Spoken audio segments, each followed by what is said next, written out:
The moment Lorenzo Vieri's hand wrapped around another man's throat in the middle of a crowded restaurant, Evelyn Carter knew her carefully constructed life was over.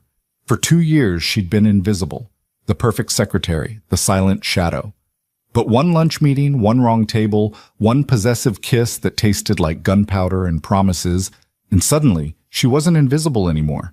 She was his. And in Lorenzo's world, that meant she was marked. Stay with me until the end of this story. Hit that like button and drop a comment with your city so I can see how far this tale travels. The clock on Evelyn's desk read 11:47 a.m., when her carefully ordered world began its descent into chaos.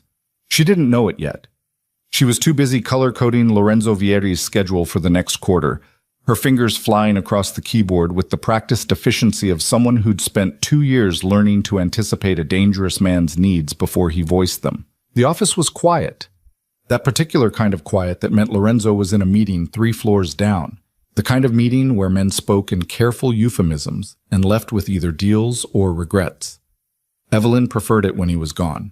Not because she disliked him. You didn't work for Lorenzo Vieri for 2 years if you disliked him. You either worshipped him, feared him, or in her case, maintained a professional distance that bordered on art form. But when he was gone, she could breathe. She could exist without the weight of his attention, without the constant awareness that came from working 18 inches away from a man who could ruin lives with a phone call. Her cell phone buzzed. Marcus. Still on for lunch? Bistro Laurent, 12:30? She'd forgotten. Shit. Marcus Chen, her friend from college, was in town for exactly 4 hours between connecting flights, and she'd promised him lunch 3 weeks ago. Evelyn glanced at Lorenzo's schedule. His meeting was supposed to run until 2. She'd be back by 1:15, plenty of time. See you there, she typed back. She grabbed her purse, told Janet at the front desk she'd be back in an hour, and stepped into the elevator before she could second-guess herself. This was fine. This was normal. Normal people took lunch breaks. Normal people met old friends at overpriced bistros and caught up on life. Evelyn Carter was very good at pretending to be normal. Bistro Laurent was the kind of place that served $12 cappuccinos and made you feel underdressed even in business attire. Evelyn spotted Marcus immediately, still tall and lanky, still wearing glasses that were slightly too large for his face, still grinning like someone had just told him the world's best joke. Evie! He stood, nearly knocking over a water glass. You look exactly the same. How is that possible? You need better glasses, she said, but she was smiling as she hugged him. Marcus smelled like airport coffee and the same cologne he'd worn since sophomore year. Safe, familiar. They ordered some kind of salad for her, pasta for him, and fell into easy conversation. Marcus worked in tech now, something involving algorithms she didn't pretend to understand. He was engaged. His fiancée was a pediatrician. They had a dog named Algorithm, which Evelyn thought was either very clever or very stupid. And you? Marcus asked, twirling pasta around his fork. Still working for that corporate giant you mentioned? What was it, Vieri Enterprises? Still there. You like it? Evelyn considered her answer. Did she like working for a man whose business dealings existed in the gray spaces between legal and lethal? Did she like being so good at her job that she'd become indispensable to someone who terrified most people he met? It's interesting, she said finally. That's not an answer. It's the answer you're getting, Marcus laughed. He reached across the table and squeezed her hand. Just a friendly gesture, the kind of casual touch that meant nothing. I worry about you sometimes, Evie. You always did disappear into your work. Are you happy? She opened her mouth to respond, but the words died in her throat. Because Lorenzo Vieri had just walked through the bistro's front door. Later, Evelyn would realize she should have known something was wrong the moment she saw him. Lorenzo didn't do casual lunch spots. He didn't do unscheduled appearances. And he definitely didn't look like that. Tie loosened, jaw set, eyes scanning the restaurant with the focused intensity of a predator who'd caught a scent. But in that moment, all she could think was, his meeting wasn't supposed to end until 2. Their eyes met across the restaurant. Something flickered in his expression, something she'd never seen before and couldn't name. He started walking toward her table. Evie? Marcus was looking at her strangely. You okay? You just went pale. She couldn't answer. Because Lorenzo had reached their table, and up close, she could see the tension in his shoulders, the slight flare of his nostrils. He looked at Marcus's hand, still resting on hers from moments ago. When his gaze lifted to her face, Evelyn felt something cold slide down her spine. "Mr. Vieri," she said, proud that her voice came out steady. "I didn't expect... Your meeting ended early." His voice was quiet, controlled, which was worse than if he'd been angry. Lorenzo's anger was loud, explosive, over quickly. This was something else. "I went to the office. Janet said you were at lunch." "Yes, This is Marcus Chen, an old friend from college. Marcus, this is Lorenzo Vieri, my employer." She watched Marcus's face as recognition hit. Everyone knew the name Lorenzo Vieri, even if they didn't know exactly what he did. Real estate development, the newspapers said. International investments. The kind of empire that came with rumors and speculation and occasional federal investigations that never quite stuck. Marcus pulled his hand back from hers like he'd been burned. "Mr. Vieri, it's an honor." Lorenzo didn't acknowledge him. He was still looking at Evelyn, and there was something in his eyes that made her pulse kick up. Not fear, exactly, but awareness. The same awareness she spent 2 years carefully suppressing. "We need to talk," Lorenzo said. "I'm having lunch. Now, Evelyn." She'd never heard him use that tone with her before. In 2 years, he'd been demanding, sometimes short-tempered, occasionally impossible, but never like this. Never with this edge that suggested she didn't actually have a choice. Marcus was gathering his things, practically tripping over himself to leave. "I should go anyway. Flight to catch." "It was great seeing you, Evie. We'll catch up another time." He was gone before Evelyn could protest, leaving half his pasta uneaten and $40 on the table that wouldn't cover both their meals. Lorenzo slid into the vacated seat. "What are you doing?" Evelyn's hands were shaking, so she pressed them flat against the table. "You can't just..." "Who is he?" "I told you, a friend from college." "Does he know what I do?" "He knows you run Vieri Enterprises. That's all anyone knows." She met his eyes, forcing herself not to look away. "What is this about? Why are you here?" Lorenzo leaned back in his chair, but there was nothing relaxed about the movement. He was studying her the way he studied contracts before he found the loophole, the weak point, the place to apply pressure. "I saw you," he said quietly. "Through the window, holding hands." The absurdity of it hit her first, then the implication. "You followed me." "I came looking for you." "Why?" The question hung between them. Around them, the bistro continued its lunch service. The clink of silverware, the murmur of conversation, the hiss of the espresso machine. Normal sounds. A normal world that suddenly felt very far away. Lorenzo's jaw tightened. "I don't know." It was possibly the most honest thing he'd ever said to her. Evelyn's heart was doing something complicated in her chest. She knew she should be angry, was angry actually at the presumption, the interruption, the way he'd scared off Marcus with nothing but his presence. But underneath the anger was something else, something that had been building for 2 years, growing in the spaces between professional distance and the moments when his hand brushed hers, passing documents, when he stayed late, and she stayed later, when he looked at her like he was looking at her now. "I should go," she said. "Back to the office. There's the Shanghai contract to review, and the..." "Evelyn." He said her name like it cost him something. "Do you know what people would do if they knew you mattered to me?" The question stopped her cold. "I'm your secretary." "You're more than that." "I'm not." "You are." He leaned forward, and she caught his scent, expensive cologne and something darker underneath, whiskey maybe, or smoke. "You've been more than that for a year, maybe longer, and I've been lying to myself about it because acknowledging it means..." He cut himself off, shaking his head. "Means what?" Her voice came out barely above a whisper. Lorenzo looked at her for a long moment. Then he stood, pulled out his wallet, and dropped $200 bills on the table. When he spoke again, his voice had returned to that controlled, dangerous quiet. "It means you become a target. It means every enemy I have, and Evelyn, I have so many enemies, starts looking at you as leverage. It means I can't protect you from what I've built." "I didn't ask for your protection." "I know." Something that might have been a smile ghosted across his face. That's the problem. He turned to leave. Evelyn watched him take 3 steps toward the door before her mouth opened without permission. Lorenzo. He stopped. Didn't turn around. If I mattered to you, she said carefully, what would that look like? The silence stretched. A waitress passed between them, apologizing softly. Somewhere, someone laughed. Lorenzo turned around slowly. When he looked at her, really looked at her, Evelyn felt exposed in a way that had nothing to do with the public setting and everything to do with the way his eyes traced her face like he was memorizing it. It would look like me burning down everything I've carefully built to keep you safe, he said. It would look like me being selfish enough to keep you anyway. He closed the distance between them in 4 strides. Evelyn's breath caught as he reached down, his hand cupping her jaw with surprising gentleness. His thumb brushed her cheekbone.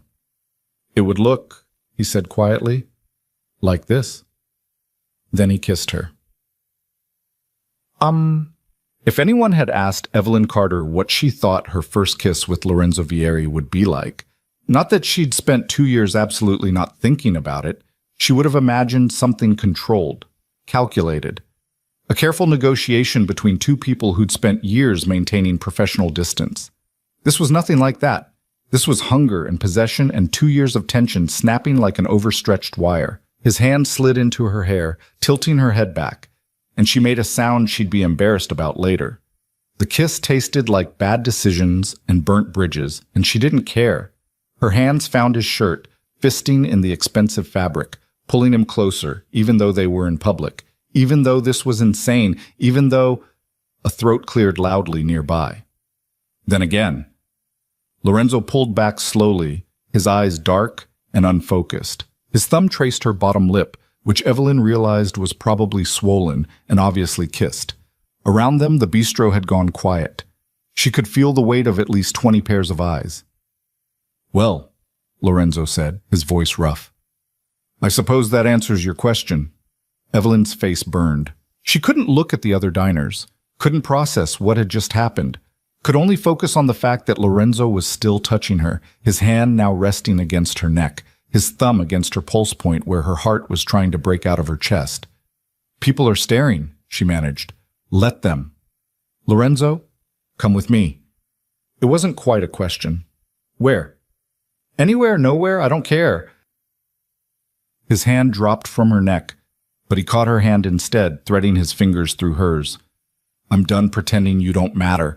I'm done watching you have lunch with other men and telling myself I don't care. I'm done. You're being irrational. Probably. This is a terrible idea. Definitely. I'm still your employee. There are protocols, HR policies.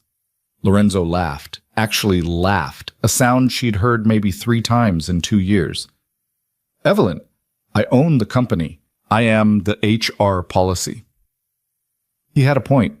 She should say no, should remember all the reasons this was dangerous, all the reasons she'd spent 2 years maintaining boundaries. Should think about enemies and targets and the careful life she'd built around not mattering to anyone too much. Instead, she squeezed his hand. Okay, she said. Sets. They didn't go far. Just Lorenzo's car, a black Mercedes that was probably worth more than her annual salary, parked 2 blocks away. He'd dismissed his driver, which should have told her something about his state of mind. Lorenzo Vieri didn't drive himself anywhere. The car smelled like leather and him. Evelyn sat in the passenger seat, acutely aware of how small the space was, how close he was. Lorenzo didn't start the engine. He just sat there, both hands on the steering wheel, staring straight ahead. I need you to understand something, he said finally. This isn't going to be easy. Being with me, if that's what you want, it comes with complications. I know what you do. Her voice was steady. I've known for a year, maybe longer. That made him look at her. What do you think I do? I think you run an empire that exists in the spaces where legal and illegal blur. I think you have connections to people the FBI would very much like to talk to. I think the Shanghai contract isn't about real estate development, and the quarterly meetings with the Rossetti family aren't about investment opportunities. Lorenzo's expression was unreadable. And you stayed anyway. I stayed anyway. Why? Good question. Evelyn had asked herself the same thing approximately 600 times. The answer wasn't simple, wasn't comfortable. Because you're honest about what you are, she said slowly. You don't pretend to be something else. You don't dress up bad behavior with good intentions. And because, she paused, making herself say it, because I like the work. I like being good at something that matters, even if what matters is morally complicated. Morally complicated, Lorenzo repeated. That's a generous assessment. I'm aware. They sat in silence for a moment. Outside, the city moved around them. Cars, pedestrians, the normal rhythms of a Friday afternoon. Inside the Mercedes, everything felt suspended. I have enemies, Lorenzo said quietly. Real ones. The kind who would hurt you to get to me. The kind who don't have limits or lines they won't cross. If we do this, if you're mine, you need to understand that. You need to accept it. And if I can't? His hands tightened on the steering wheel.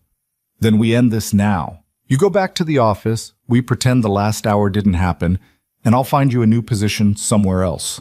Somewhere safe. Away from me. Evelyn's chest constricted. You'd fire me? I'd protect you.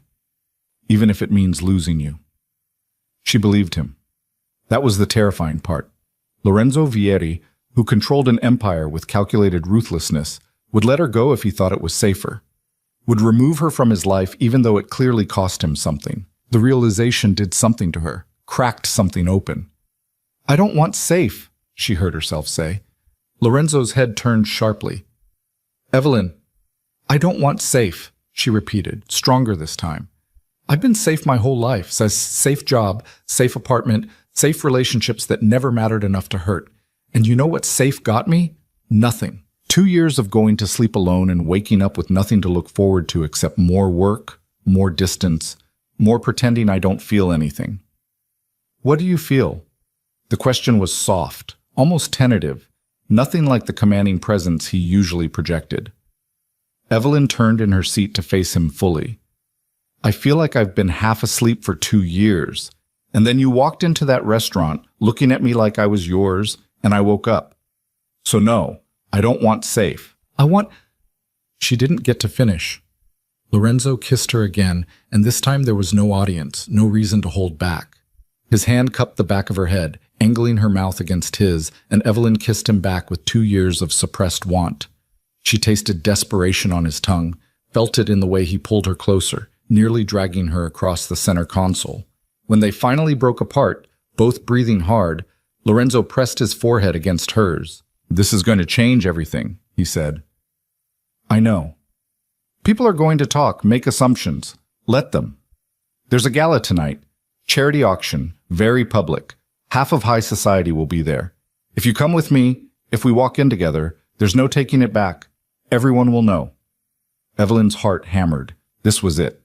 The moment where she could still retreat, still choose safety, still preserve the careful distance she'd maintained. What time should I be ready? She asked instead. Lorenzo pulled back enough to look at her. Something fierce and possessive flashed in his eyes. 7. I'll send a car. I can drive myself. No. The word was firm. Not anymore. If you're mine, you don't take unnecessary risks. My driver, my security, non-negotiable. The presumption should have annoyed her. Instead, it sent heat through her veins. Bossy. You have no idea. He kissed her again, briefer this time. Go home. Rest. Tonight is going to be intense. Intense how? Lorenzo's smile was sharp. You'll see. Evelyn's apartment had never felt smaller. She stood in front of her closet at 6 p.m., staring at a collection of clothes that suddenly seemed woefully inadequate. What did you wear to publicly announce you belonged to one of the city's most dangerous men? Her phone buzzed. A text from an unknown number. Delivery at your door. L. She opened her apartment door to find a garment bag and a small jewelry box. Inside the bag was a dress that probably cost more than her monthly rent. Deep emerald silk that caught the light like water. The jewelry box held diamond earrings that were definitely worth more than her car. Another text. Wear these. I want you in my colors. Evelyn should have been insulted by the presumption. Instead, she found herself smiling as she typed back, demanding. His response was immediate. You haven't seen demanding yet. The dress fit perfectly, which shouldn't have surprised her. Lorenzo noticed everything. Of course, he'd know her exact measurements without asking. The silk felt cool against her skin, and when she looked in the mirror, she barely recognized herself. She looked like someone who belonged at a high society gala, someone who could stand next to Lorenzo Vieri and not seem out of place. Someone dangerous. Her phone rang at 6:55, Lorenzo's name on the screen. The car's outside, he said without preamble. But I wanted to give you one more chance to change your mind. Why would I do that? Because once we walk into that gala together, there's no going back. My world will become your world. My enemies will become your enemies. Every choice you make will be scrutinized. Every move you make will be watched. Evelyn looked at herself in the mirror one more time. The woman looking back at her didn't look scared. I'm not changing my mind, she said. She heard Lorenzo exhale, slow and controlled. Then come downstairs, let's burn it all down together. The gala was held at the Meridian Hotel, a gleaming tower of glass and steel that dominated the city's skyline. Evelyn had coordinated Lorenzo's attendance at 100 events like this, knew the guest list by heart, had reviewed the seating arrangements, understood the delicate social hierarchies at play, but she'd never attended one. The car pulled up to the entrance, where photographers clustered like hungry birds. Lorenzo's driver opened her door first, offering his hand. The moment Evelyn stepped out, camera flashes exploded. Then Lorenzo was there, appearing at her side with the fluid grace of a predator. He offered his arm, and when she took it, she felt the solid warmth of him through his tuxedo jacket. Smile, he murmured. Let them wonder. They walked the red carpet together, and Evelyn was acutely aware of the whispers starting, the heads turning. She recognized faces from business magazines, society pages, the occasional news article. These people knew Lorenzo. They'd never seen her. Inside the ballroom was everything she'd expected. Crystal chandeliers, champagne towers, string quartet playing something classical and forgettable. What she hadn't expected was the weight of attention. Every conversation seemed to pause as they entered. Every eye tracked their movement. Lorenzo's hand settled on the small of her back, possessive and warm. Ignore them, he said quietly. They're not important. Then who is? Over there, corner table. That's Victor Rossetti and his wife Natasha. The Rossetti family controls half the shipping on the East Coast. Technically, we're business partners. Actually, we're one bad deal away from open war. Evelyn followed his gaze to a distinguished older man with silver hair and hard eyes. The woman next to him was beautiful in a cold, calculated way. Both were watching Lorenzo with the kind of attention that suggested they'd noticed his entrance. And there, Lorenzo continued, his hand guiding her slightly to the left, is Senator Morrison. On the surface, he's a champion of corporate reform. In reality, he's in the pocket of anyone who can afford him. We have an understanding. It's fragile. Anyone else I should know about? Everyone. This room is full of people who would smile at me while planning my downfall. He looked down at her, something almost like amusement in his eyes. Still sure you want to be here? Before Evelyn could answer, a smooth voice interrupted. Lorenzo, I didn't expect to see you with a date. How unexpected. Victor Rossetti had approached with the quiet confidence of someone who owned the space he occupied. Up close, he was older than Evelyn had thought, maybe 60, with the kind of face that had probably been handsome once and was now just hard. His eyes slid over her with cool assessment. Victor. Lorenzo's voice was cordial, but Evelyn felt the tension in his body. Allow me to introduce Evelyn Carter. Evelyn, Victor Rossetti. The secretary, Victor said, and it sounded like an insult. I've heard about you. They say Lorenzo's office runs with unusual efficiency. They're correct, Evelyn said evenly. Victor's smile didn't reach his eyes. And now you're what? A date for the evening? How democratic of you, Lorenzo, mixing business with pleasure. The implication was clear. The insult was obvious. Evelyn felt her spine straighten, but before she could respond, Lorenzo's arm slid around her waist, pulling her against his side. Actually, Lorenzo said, his voice taking on a dangerous edge, Evelyn is much more than that. She's mine. And Victor, you know how I feel about people disrespecting what's mine. The threat hung in the air between them, barely veiled. Victor's expression flickered. Surprise, then calculation, then something that might have been concern. "My apologies," he said carefully. "I meant no disrespect." "Of course not." Lorenzo's smile was sharp. "Enjoy the evening." It was a dismissal. Victor took it, melting back into the crowd with his wife in tow. Once he was gone, Evelyn exhaled slowly. "That was a declaration of war," Lorenzo finished, "or close to it. Victor now knows you matter, which means in about 30 minutes, everyone in this room will know. And by tomorrow, everyone in the city will know. Is that a problem?" "Depends." He turned to face her fully, both hands now resting on her waist. Around them, she could feel the weight of watching eyes, hear the whispers growing. "Are you ready for this? Really ready?" Evelyn thought about the question, thought about her quiet apartment, her safe life, the version of herself who'd existed yesterday. Then she thought about the way Lorenzo had looked at her in the restaurant, the way he'd kissed her like she was air and he was drowning, the way his hands felt on her now, possessive and protective and perfectly sure. "Yes," she said. Something fierce lit in Lorenzo's eyes. "Then let's give them something to talk about." He kissed her. Right there, in the middle of the ballroom, with half of high society watching. It was different from the kiss in the restaurant, slower, more deliberate. A statement, not a confession. His hand cupped her jaw, tilting her face up to his, and Evelyn forgot about the audience, forgot about the whispers, forgot about everything except the taste of him and the way her heart was trying to break out of her chest.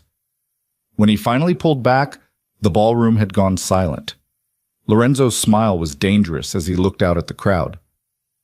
"In case there was any confusion," he said, his voice carrying across the room, "Evelyn Carter is under my protection. Completely. Anyone who has a problem with that can take it up with me directly." Then he led her toward their table, leaving shocked silence in their wake. The rest of the evening passed in a blur of champagne and carefully worded conversations. People approached their table with congratulations that felt more like reconnaissance, compliments that sounded like threats. Lorenzo handled it all with practiced ease, but his hand never left hers, fingers intertwined on top of the table where everyone could see. Around 10 p.m., Evelyn excused herself to the restroom. She needed a moment to breathe, to process the magnitude of what had just happened. The bathroom was blessedly empty, all marble and soft lighting. She leaned against the counter, studying her reflection. The woman in the mirror looked flushed, alive in a way Evelyn hadn't seen in years. Her lips were slightly swollen from Lorenzo's kiss. The diamond earrings caught the light. She looked like someone who belonged in this world. She looked like someone who'd just made a choice she couldn't take back. The bathroom door opened. Natasha Rossetti walked in, and Evelyn's instincts immediately screamed danger.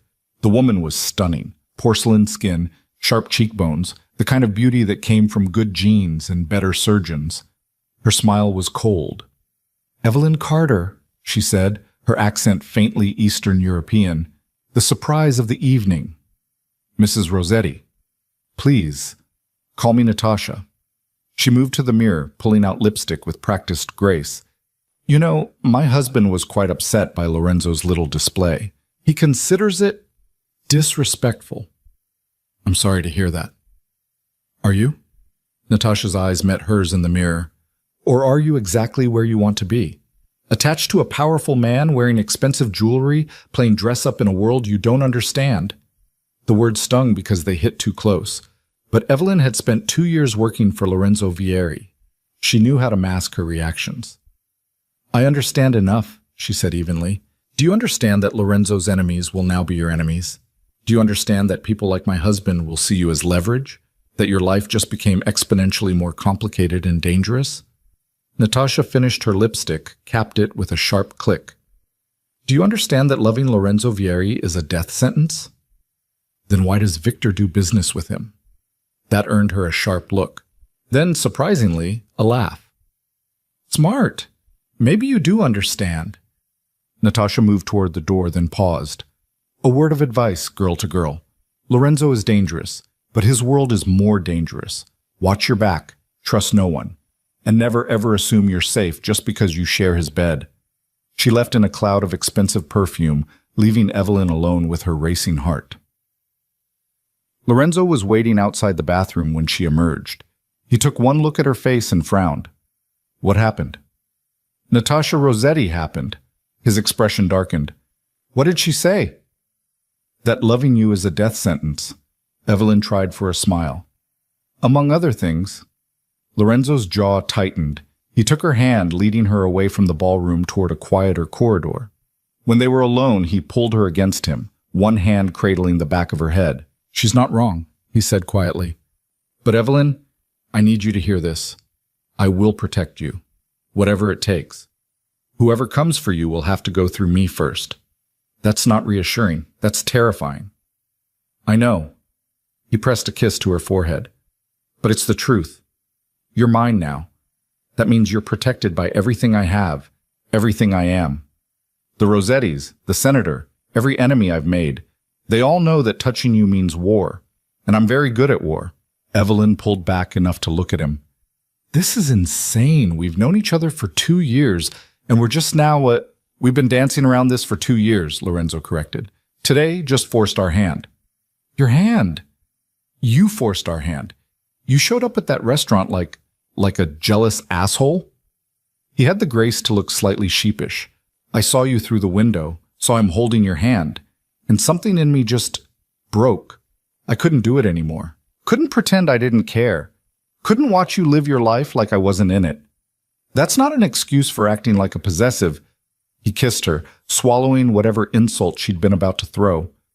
When he pulled back, his eyes were dark with want and something deeper, more dangerous.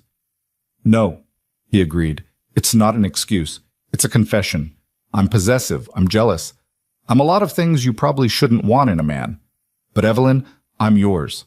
Completely. And if you'll have me, flaws and violence and dangerous complications included, I swear I will spend every day proving you didn't make a mistake. Her heart did something complicated. That's not how this is supposed to work. We're supposed to date, get to know each other outside of work. Take it slow. Do you want to take it slow? No, she admitted. I want... The lights went out, not just in the corridor, everywhere. The entire hotel plunged into darkness so complete that Evelyn couldn't see her own hand in front of her face. Emergency lights should have kicked in immediately. They didn't. Lorenzo's arms were around her in an instant, pulling her against his chest. Don't move, he breathed against her ear. Don't make a sound. Evelyn's heart hammered. She could hear shouting from the ballroom, the sound of breaking glass, footsteps running, then gunshots. 3 of them, sharp and unmistakable, followed by screaming. Lorenzo! His hand covered her mouth gently but firmly. In the darkness, she felt him move, pulling something from inside his jacket. A gun. Of course he'd brought a gun to a charity gala. The emergency lights finally flickered on, bathing everything in harsh red. In their glow, Evelyn saw Lorenzo's face, no longer the passionate man who'd kissed her moments ago. This was the other Lorenzo, the dangerous one, the one who built an empire in the shadows. Stay behind me, he said, his voice absolutely calm. Do exactly as I say. Understand? She nodded, her mouth dry.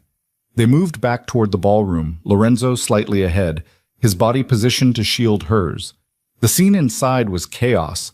Overturned tables, shattered champagne flutes, people cowering or running for exits. But no bodies. No blood. The shots had been warning fire. Victor Rossetti stood in the center of the room, very much alive, very much in control. He had 4 armed men with him. Not security. Definitely not security. His eyes found Lorenzo across the ballroom, and he smiled. Lorenzo, he called out, we need to talk. About territories, about agreements, about respect. This isn't the place, Lorenzo replied, his voice carrying the same eerie calm. You made it the place. When you declared that girl yours in front of everyone. When you decided your personal life was worth risking our arrangement. Victor's gaze slid to Evelyn, still partially hidden behind Lorenzo. Is she worth it? Is she worth a war? Lorenzo's hand tightened on his gun, though he kept it pointed down. Evelyn is non-negotiable. If that's a problem for you, Victor, we can discuss it. But not here. Not like this. When then? Tomorrow. Noon? The usual place. Victor considered this, then nodded. Bring the girl. Let her see what her presence in your life costs. No. The word was absolute. No? Victor's smile sharpened. Then perhaps she's not as important as you claim. Perhaps this is all theater, a play for power. Evelyn felt Lorenzo tense, felt the moment hovering on a knife's edge. She could stay quiet, let him handle this, or she could do what every instinct in her body was screaming at her not to do. She stepped out from behind Lorenzo. I'll be there, she said clearly. Lorenzo's head whipped toward her. Evelyn, I'll be there, she repeated, meeting Victor's eyes across the ballroom. If my presence is the problem, then I should be part of the solution. Noon tomorrow. Where? Victor's expression was unreadable. Then he laughed, a genuine sound of surprise. The warehouse district, Pier 47. Lorenzo knows it. He gestured to his men, who lowered their weapons. Until tomorrow, then. Enjoy what's left of your evening. They left, melting into the crowd of confused, frightened guests. Within moments, actual security appeared, along with police. Lorenzo holstered his gun so smoothly Evelyn almost missed it, then turned to her with an expression that promised a conversation she wasn't going to enjoy. But before he could speak, she pressed her fingers to his lips. Don't, she said quietly. Don't tell me I shouldn't have done that. Don't tell me I put myself in danger. I know what I did, and I'd do it again. Lorenzo stared at her for a long moment. Then he pulled her hand away from his mouth, pressed a kiss to her palm, and said, We're leaving. Now. He didn't let go of her hand as they left the ballroom, left the hotel, left the wreckage of the evening behind. His car was waiting. His driver didn't ask questions, just pulled away from the curb and into the night. In the back seat, Lorenzo finally spoke. That was the stupidest, bravest thing I've ever seen. Which part? All of it. Stepping out, agreeing to come tomorrow, looking Victor Rossetti in the eye like you weren't terrified. Who says I wasn't terrified? Were you? Evelyn thought about it. About the moment she'd stepped from behind Lorenzo. About facing down a man whose reputation preceded him. About volunteering to walk into whatever tomorrow would bring. Yes, she said honestly. But I was also angry. At him for threatening you. At this whole situation. At the fact that my choice to be with you apparently needs to be negotiated like a business deal. Lorenzo pulled her against him, tucking her head under his chin. It's not a business deal. It's war. And tomorrow, you're going to see exactly what that means. I can handle it. I know you can. That's what terrifies me. He pressed a kiss to her hair. Take you home or mine? Yours, Evelyn said without hesitation. I don't want to be alone tonight. She felt him smile against her hair. Good. Because I wasn't planning on letting you go anyway. Lorenzo's penthouse was everything she'd expected. Sleek, modern, expensive. Floor-to-ceiling windows overlooked the city, which glittered below like scattered diamonds. He poured them both whiskey, neat, and they stood by the window in silence for a while. I should fire you, Lorenzo said eventually. What? As your boss. I should fire you so we can do this properly, so there's no question of power dynamics or workplace ethics. Evelyn turned to face him. I don't want to be fired. Then what do you want? Good question. What did she want? A simple answer would have been easier, but nothing about this was simple anymore. I want to keep working for you, she said slowly. I want to be part of what you do, the real what you do, not just the sanitized version. I want to go to that meeting tomorrow and prove I'm not a liability, and I want... She paused, making herself say it. I want to be yours, however that looks, whatever that means. Lorenzo set down his whiskey glass very carefully. If you're mine, Evelyn, there's no halfway, no taking it back. You'll be part of my world completely, the good and the very bad. I understand. Do you? He crossed to her, taking her face in both hands. Do you understand that tomorrow you're going to see me negotiate with a man who's had people killed for less than what happened tonight? Do you understand that your presence there puts you directly in the line of fire? Yes. And you're still choosing this? I'm choosing you. Lorenzo kissed her then, slow and deep and thorough, like he was memorizing the taste of her. When he pulled back, his eyes were dark with want and something that looked almost like reverence. Then let me choose you back, he said quietly. Let me protect you, provide for you, give you everything you could possibly want. Let me be selfish enough to keep you, even though it's dangerous, even though it's probably wrong. Evelyn's hand slid up his chest to loop around his neck. Yes. Yes to what? All of it. Everything. Yes. She felt his sharp intake of breath. Then he was lifting her, carrying her through the penthouse to his bedroom, laying her down on sheets that probably cost more than her couch. He followed her down, his weight welcome, his hands careful as they found the zipper of her dress. Last chance to change your mind, he murmured against her throat. Stop giving me chances, she said, pulling him closer. I've made my choice. Later, tangled in his sheets with the city lights painting patterns on the ceiling, Evelyn traced the scars she'd found on Lorenzo's body, evidence of a life lived in danger, of violence survived. Tell me about tomorrow, she said quietly. What should I expect? Lorenzo's arm tightened around her. Victor will test you, try to intimidate you, make you doubt whether you're strong enough for this world. The meeting itself will be tense. Territorial negotiations usually are. He'll probably demand I give up some of the shipping contracts as penalty for tonight. Will you? Depends on what he offers in return, and how reasonable he's willing to be about you. Reasonable meaning? Meaning accepting that you're part of my life now, that you're protected, that touching you means going through me. Evelyn was quiet for a moment. Then, what if I don't want to be just something you protect? What if I want to be useful, an asset, not a liability? Lorenzo propped himself up on one elbow, looking down at her. You already are useful. You run my entire corporate life. That's not what I mean. I mean tomorrow. At that meeting. Let me help. Let me be part of the negotiation, not just decoration you bring to prove a point. Evelyn, I'm serious. I've sat in on hundreds of your meetings. I know how you negotiate. I know your tells, Victor's profile, the dynamics at play. Use me. Lorenzo studied her for a long moment. This isn't a corporate boardroom. If things go wrong, then they go wrong. But they'll go wrong whether I'm active or passive. At least this way, I'm contributing. A slow smile spread across Lorenzo's face. You're really not afraid of anything, are you? I'm afraid of plenty. I'm just more afraid of being useless. He kissed her forehead. Okay. Tomorrow, you're part of it. But Evelyn, the moment I say we're done, we're done. No arguments. Agreed? Agreed. Good. He pulled her closer, tucking her against his chest. Now sleep. Tomorrow's going to be intense. Evelyn closed her eyes, feeling safe despite everything that should have terrified her.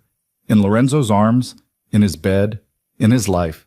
She'd jumped off a cliff today, and the fall was exhilarating. She just hoped the landing wouldn't kill them both. Evelyn woke to the smell of coffee and the sound of Lorenzo's voice, low and controlled, coming from somewhere else in the penthouse.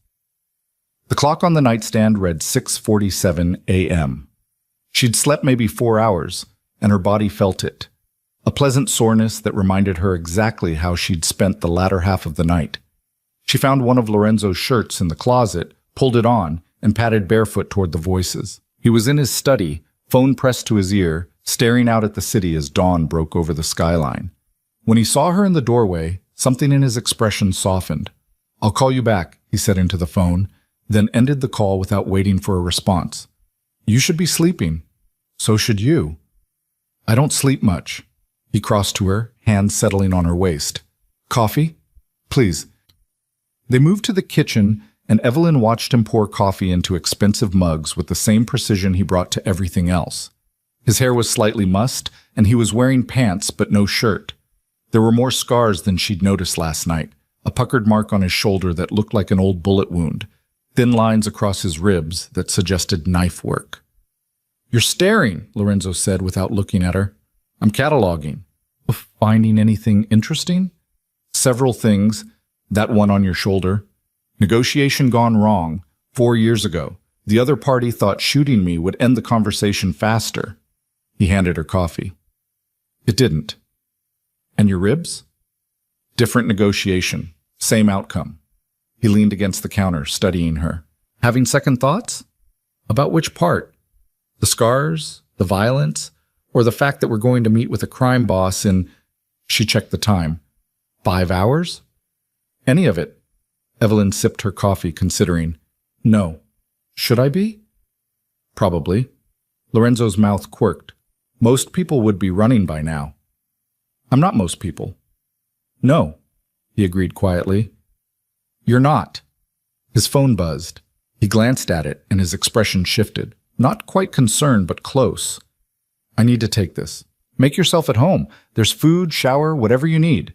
He disappeared back into the study, and Evelyn heard the murmur of his voice, too low to make out words. She finished her coffee, poked through his refrigerator, mostly takeout containers and expensive wine, and eventually wandered back to the bedroom to shower. The bathroom was all marble and glass, the shower big enough for 4 people. She stood under water hot enough to sting, trying to organize her thoughts. 24 hours ago, she'd been Evelyn Carter, efficient secretary, anonymous and safe. Now she was... what? Lorenzo's girlfriend seemed too tame. His lover, maybe, though that felt incomplete. His partner? In what, exactly? When she emerged, wrapped in a towel that probably cost more than her weekly grocery budget, Lorenzo was sitting on the bed with a laptop open and an expression that suggested the morning's phone calls hadn't been good news. Problem? She asked. Victor moved the meeting, wants it at 2 instead of noon, and he's bringing his son. That's bad? Dimitri Rossetti is 26 and thinks violence is a personality trait. If Victor's bringing him, it's a power play, showing me he's got young blood ready to take over if I push too hard. Evelyn sat down next to him, still in her towel. So what do we do? Lorenzo looked at her, really looked at her, and something passed across his face. We adapt. Show him we're not intimidated. And Evelyn? He reached out, tucking a wet strand of hair behind her ear. If things get heated, if Dimitri starts posturing, I need you to stay calm. Don't react, don't engage, just stay close to me. You think he'll try to provoke me? I think he'll try to prove you're a weakness, that Lorenzo Vieri got soft over a woman. His hand cupped her jaw. Show him you're not a weakness. Show him you're something else entirely. What's that? A strength I didn't know I needed. The words did something to her chest. Before she could respond, Lorenzo's phone buzzed again. He swore softly, checked it, and stood. I need to handle this. There's clothes in the closet that should fit you. I had them brought up this morning. We leave at 1:30. You had clothes brought up? When? While you were sleeping, I made some calls. Of course he did. Evelyn watched him disappear back into the study, then went to investigate the closet. Sure enough, there were new clothes hanging next to Lorenzo's expensive suits. Tailored pants, silk blouses, a charcoal blazer that looked both professional and dangerous. Everything in her size, everything in darker colors that matched Lorenzo's aesthetic. She dressed carefully, choosing the blazer and pants with a deep burgundy blouse that was just bold enough to make a statement. When she looked in the mirror, she saw someone who could walk into a warehouse meeting with a crime family and not flinch. She hoped that person was actually her. Lorenzo found her an hour later in his living room, reading through what appeared to be a dossier on the Rossetti family that she'd found on his coffee table. He'd showered and changed into a black suit that made him look every inch the dangerous man he was. Research? He asked. Context. Victor has 3 sons, Dmitri, Alexei, and Pavel. Dmitri's the oldest, handles enforcement. Alexei manages the financial side. Pavel is only 19, still in college. She looked up. Why bring the enforcer instead of the negotiator? Because this isn't about negotiation anymore. It's about showing strength. Dmitri's presence is a message. Step out of line and there's someone ready to handle the consequences. So we bring our own message. Lorenzo raised an eyebrow. Which is? That I'm not scared. That we're a united front. That whatever they throw at us, we're ready. She stood, closing the dossier. How do I look? He crossed to her slowly, his eyes taking in every detail. When he reached her, his hands settled on her hips, pulling her close. Like you could run an empire, or destroy one. Good. That's what I was going for. He kissed her, deep and possessive, and Evelyn felt heat curl through her despite the danger waiting a few hours away. When he pulled back, his eyes were dark. After this meeting, he said quietly, assuming we both survive it, I'm taking you somewhere far away from this city for a weekend. Somewhere safe. Somewhere I can have you without worrying about enemies and territories and everything else. Promises, promises. I mean it, Evelyn. You've been in my world for exactly 1 day, and you're already walking into situations that could get you killed. I need... He paused, jaw tight. I need to know you're okay, that this isn't too much. She pressed her hand against his chest, feeling his heartbeat. I'm okay. Scared, yes, but okay. Scared is smart. Scared keeps you alive. Is that what keeps you alive? Fear? Lorenzo's smile was sharp. No. I stay alive through careful planning, extensive resources, and a willingness to be more ruthless than anyone expects. Fear is for people who have something to lose. And now? His hand covered hers on his chest. Now I have something to lose, which makes me exponentially more dangerous. They left the penthouse at 1:30, exactly as planned. Lorenzo's car was waiting, his driver Marcus at the wheel. But this time, there was a second car, a black SUV with tinted windows that fell in behind them as they pulled away from the building. Security, Lorenzo explained, seeing her glance back. Marcus is ex-military, and the 3 men in the SUV are people I trust with my life, and now with yours. The drive to Pier 47 took 40 minutes through midday traffic. Evelyn watched the city change around them, from gleaming high-rises to industrial buildings, from crowded streets to empty warehouses. The pier itself was a sprawling complex of corrugated metal and broken concrete, the kind of place where things happened that never made the news. Lorenzo's hand found hers as they pulled up to a warehouse at the far end of the pier. Remember what I said. Stay close, stay calm. And Evelyn... He waited until she looked at him. If I tell you to leave, you leave. No arguments. Agreed? Agreed. It was a lie, and they both knew it. But Lorenzo didn't call her on it. He just squeezed her hand once, then stepped out of the car. The warehouse was exactly what Evelyn had expected. Cavernous, dimly lit, smelling of oil and rust and something else she couldn't identify. Victor Rossetti was already there, standing near a makeshift table with Dimitri at his side, and 4 armed men positioned strategically around the space. Dimitri was younger than his father, but had the same hard eyes, the same calculating expression. He was tall, muscular, in a way that suggested he spent serious time in the gym, and he looked at Evelyn like she was something he could break. Lorenzo, Victor said, punctual as always. Victor. Dimitri. Lorenzo's hand settled on the small of Evelyn's back, guiding her forward. You remember Evelyn. How could we forget?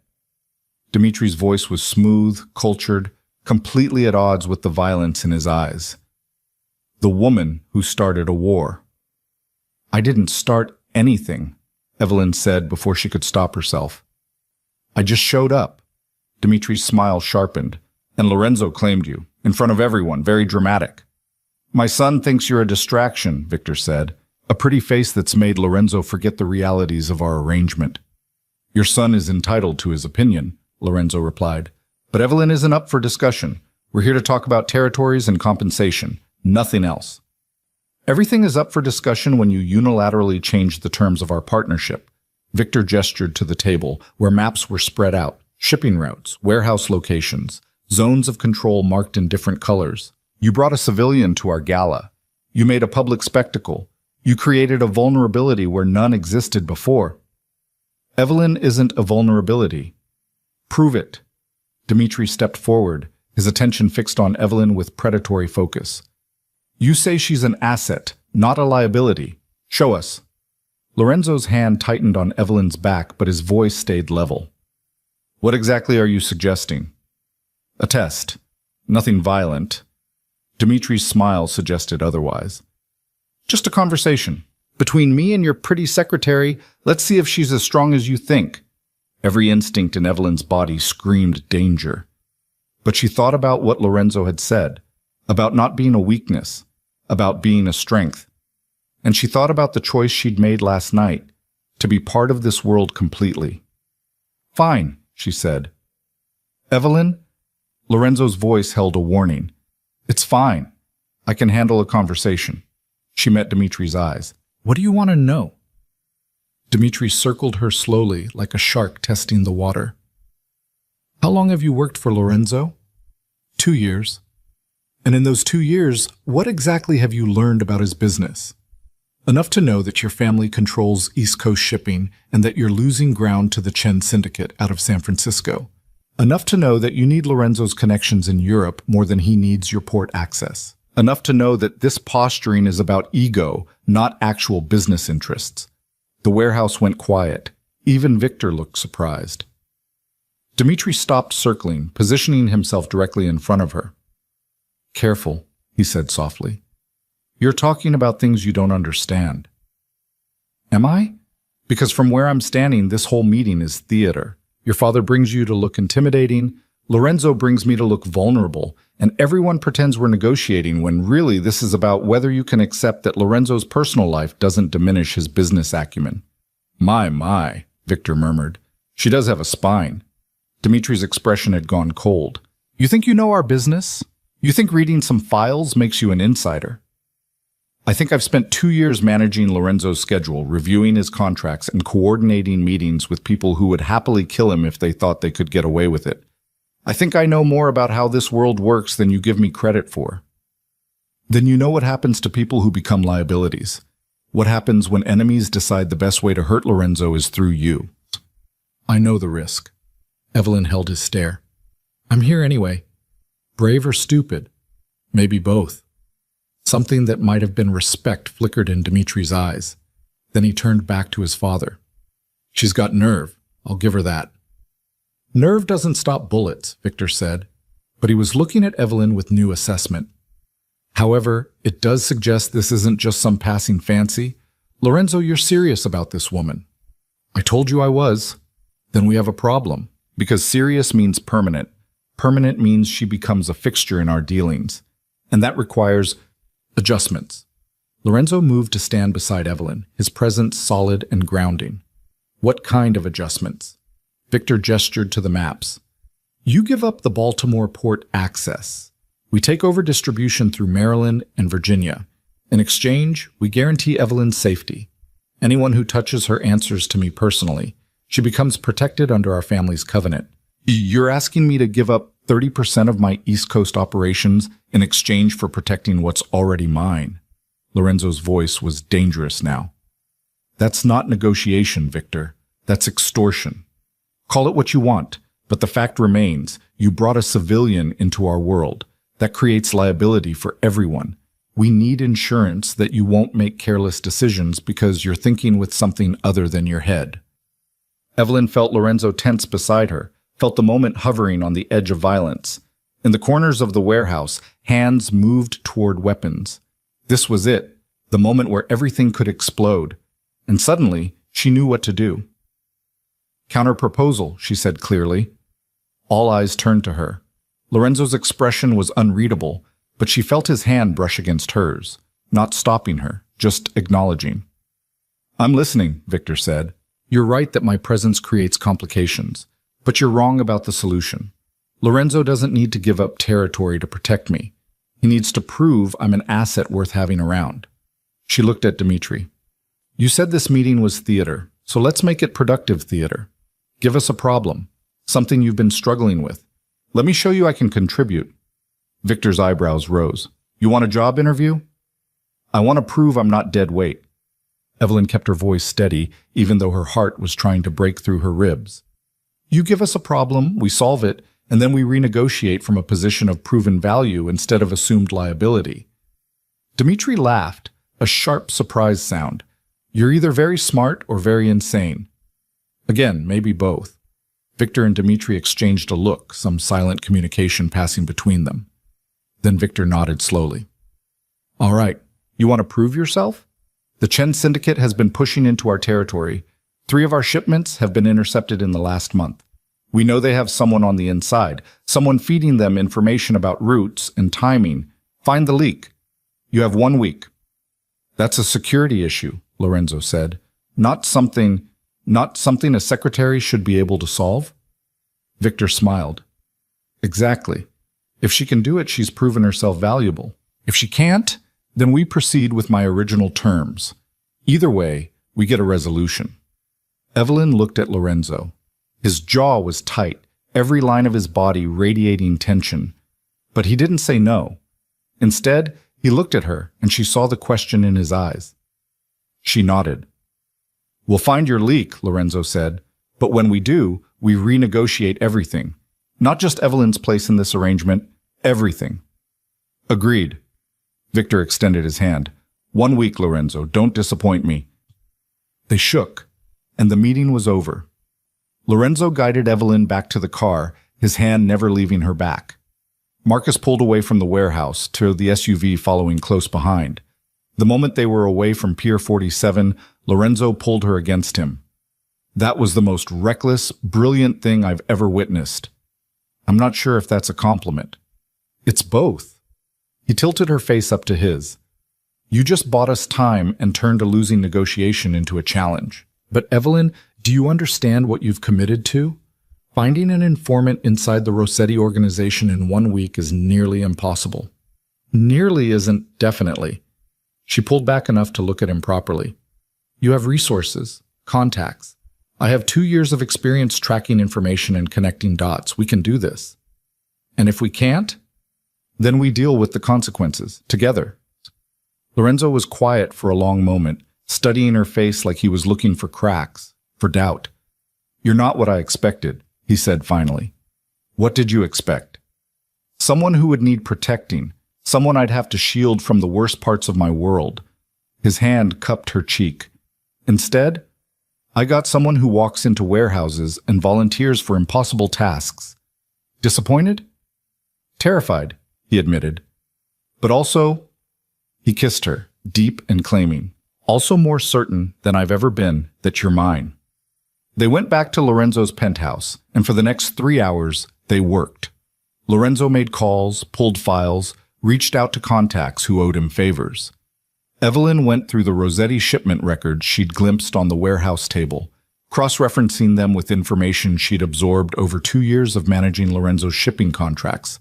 By 7 p.m., they had a working theory and absolutely no proof.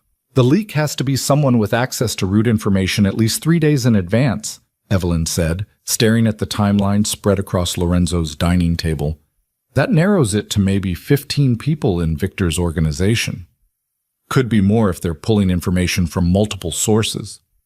Lorenzo was on his laptop, running background checks through databases Evelyn was fairly certain weren't legal. "The Chen Syndicate is sophisticated. They could have multiple informants working together. Then we need to look at patterns. Who benefits? Who has connections to San Francisco?" She pulled up another file. "Wait, look at this. 3 of the intercepted shipments were routed through Baltimore, the port you were supposed to give up in today's negotiation." Lorenzo's head snapped up. "You think this is about more than just stealing shipments?" "I think someone wants you out of Baltimore specifically, and they're willing to frame it as a Chen problem to make it happen. Which means it's not the Chen Syndicate at all." Lorenzo was already reaching for his phone. "It's internal. Someone in the Rossetti family wants to consolidate control, and they're using phantom enemies to do it." "Who benefits if you lose Baltimore access?" "Dimitri. He's been pushing to expand enforcement operations, and Baltimore is the perfect staging ground." Lorenzo's expression had gone cold. "If he can manufacture a crisis that forces me out, he positions himself as the solution." Evelyn felt a chill run down her spine. "We just accused the son of a crime boss of sabotaging his own family's operations." "No, we have a theory. We need proof." Lorenzo was already typing, his fingers flying across the keyboard. "If Dimitri is behind this, he's covering his tracks. But everyone makes mistakes. Everyone leaves a trail." They worked through the night, following digital breadcrumbs and financial records that shouldn't have been accessible. Evelyn learned more about Lorenzo's resources in those hours than she had in 2 years. The hackers he kept on retainer, the law enforcement contacts who looked the other way for the right price, the vast network of information that flowed through his organization like blood through veins. At 3 a.m., they found it. A series of payments from a shell company registered to Dimitri's cousin routed through the Cayman Islands to a known Chen operative. Not enough to prove anything in court, but enough to establish the connection.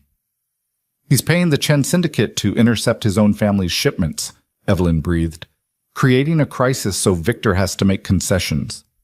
And positioning himself as the strong hand needed to fix it." Lorenzo sat back, his expression grim. which means bringing this to Victor could trigger a civil war.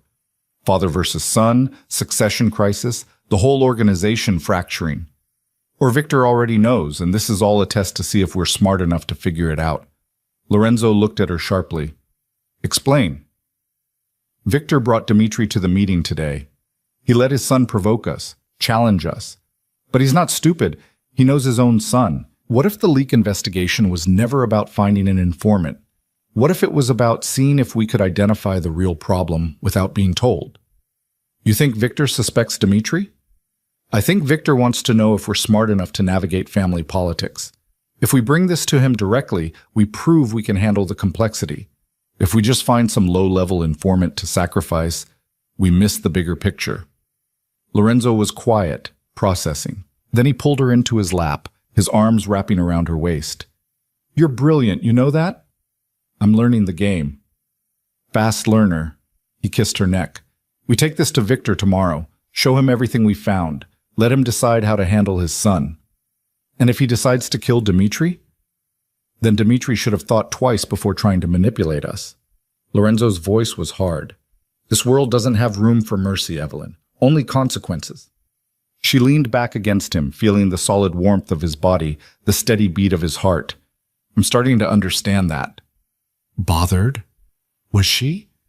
A week ago, the idea of being complicit in someone's potential death would have horrified her. Now, after warehouses and negotiations and the cold mathematics of survival, she wasn't sure. Ask me again in a year, she said finally. Lorenzo's arms tightened. In a year, you'll be so deep in this world you won't remember what it was like to be shocked by it. Is that what happened to you?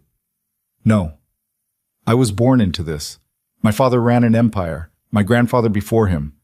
I never had the luxury of innocence. He turned her face toward his. But you did. And I'm taking that from you. Every day you stay with me, you lose a little more of who you were. Evelyn kissed him, silencing the guilt she heard underneath his words. Maybe I don't want to be who I was. Maybe I want to be who I'm becoming. And who's that?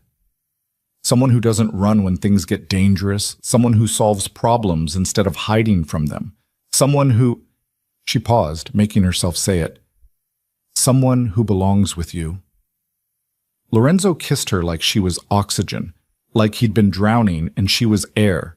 They made it to the bedroom eventually, clothes discarded in a trail across the penthouse, and Evelyn learned that Lorenzo, after a successful strategy session, was intense and demanding and completely overwhelming. Later, wrapped in sheets that cost more than her monthly rent, she stared at the ceiling and tried to process the last 48 hours. 2 days ago, she'd been having lunch with an old friend. Now she was planning to expose a crime family heir and potentially trigger a succession war. Can't sleep? Lorenzo's voice was rough with exhaustion. Too much adrenaline. Tell me something that has nothing to do with crime families or informants or any of this. Evelyn thought about it. I wanted to be a teacher when I was young. Elementary school. I liked the idea of helping kids learn to read. What changed? Reality. Teachers don't make enough money, and I had student loans. So I became a secretary instead. Efficient, organized, forgettable. She turned to look at him. What did you want to be?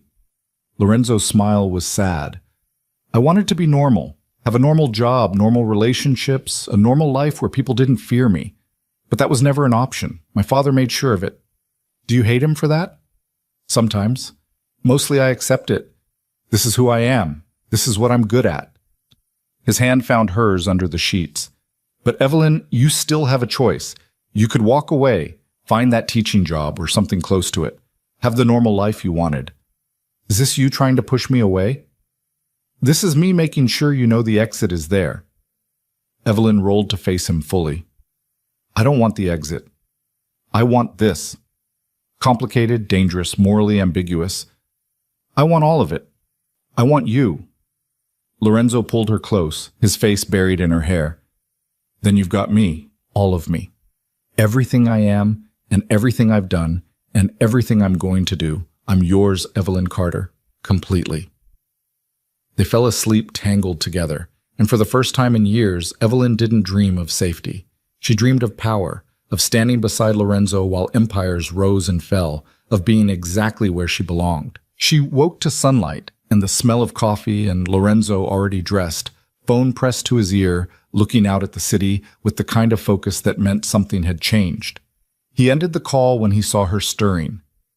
Victor wants to meet, this morning. Just him. No Dimitri, no security. Private location. Evelyn sat up, instantly alert. He knows.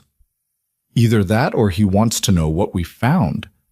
Lorenzo crossed to the bed, handed her coffee that was exactly how she liked it. We leave in an hour. Dress for business. This is the real negotiation. She showered quickly, dressed in the clothes Lorenzo had provided, and tried to ignore the nerves eating at her stomach. This was it. The moment where they either proved themselves valuable or became liabilities to be eliminated. Lorenzo's car took them to a restaurant on the waterfront. Expensive, quiet, the kind of place where privacy could be purchased. Victor was already there, sitting at a corner table with a view of the harbor. He looked older in daylight, tired in a way that suggested he hadn't slept much either. Lorenzo, Miss Carter. He gestured to the empty chairs. Please, sit. They sat. A waiter appeared, poured water, disappeared without a word. Victor studied them both with those hard, calculating eyes. I assume you have information for me, he said finally. We do. Lorenzo slid a folder across the table. Everything's in there. The payments, the connections, the timeline. You have a leak, but not the kind you thought. Victor opened the folder, his expression neutral as he read. Evelyn watched his face carefully, looking for any sign of surprise or anger. She saw neither, just careful assessment, the kind of look that suggested he was processing information he'd already suspected. My son, he said quietly. You're accusing my son. We're presenting the evidence. What you do with it is your decision. Victor closed the folder, set it aside. Do you know what it's like to build an empire and watch your heir try to tear it down before you're even gone? Neither of them answered. The question was rhetorical anyway. Dimitri thinks I'm weak, Victor continued. Thinks the old ways don't work anymore. He wants expansion, aggression, constant warfare. But that's not how you survive in this business. You survive through careful alliances, through knowing when to fight and when to negotiate. He looked at Evelyn. You understand that, don't you? I'm learning, she said carefully. You're learning fast. Faster than my son ever did. Victor's smile was cold. Which is why I'm going to make you an offer. Both of you. Lorenzo's hand found Evelyn's under the table. We're listening. My son is a problem, but he's still my son. I can't eliminate him without fracturing the family. So instead I contain him. Send him to oversee European operations, far away from the American territories where he can do real damage. Victor leaned forward. In exchange, you keep Baltimore. In fact, I'll give you expanded access through Virginia and the Carolinas. All I ask is that this information stays between us. No one else knows Dimitri was the leak. We handle it quietly, internally. And what do we get out of protecting your family's reputation? Lorenzo asked. Protection for yours, specifically for her. Victor nodded toward Evelyn. Official recognition that Evelyn Carter is under Rossetti protection. Anyone who touches her starts a war not just with you, but with my entire organization. That's worth more than any port access, Lorenzo. You know it is.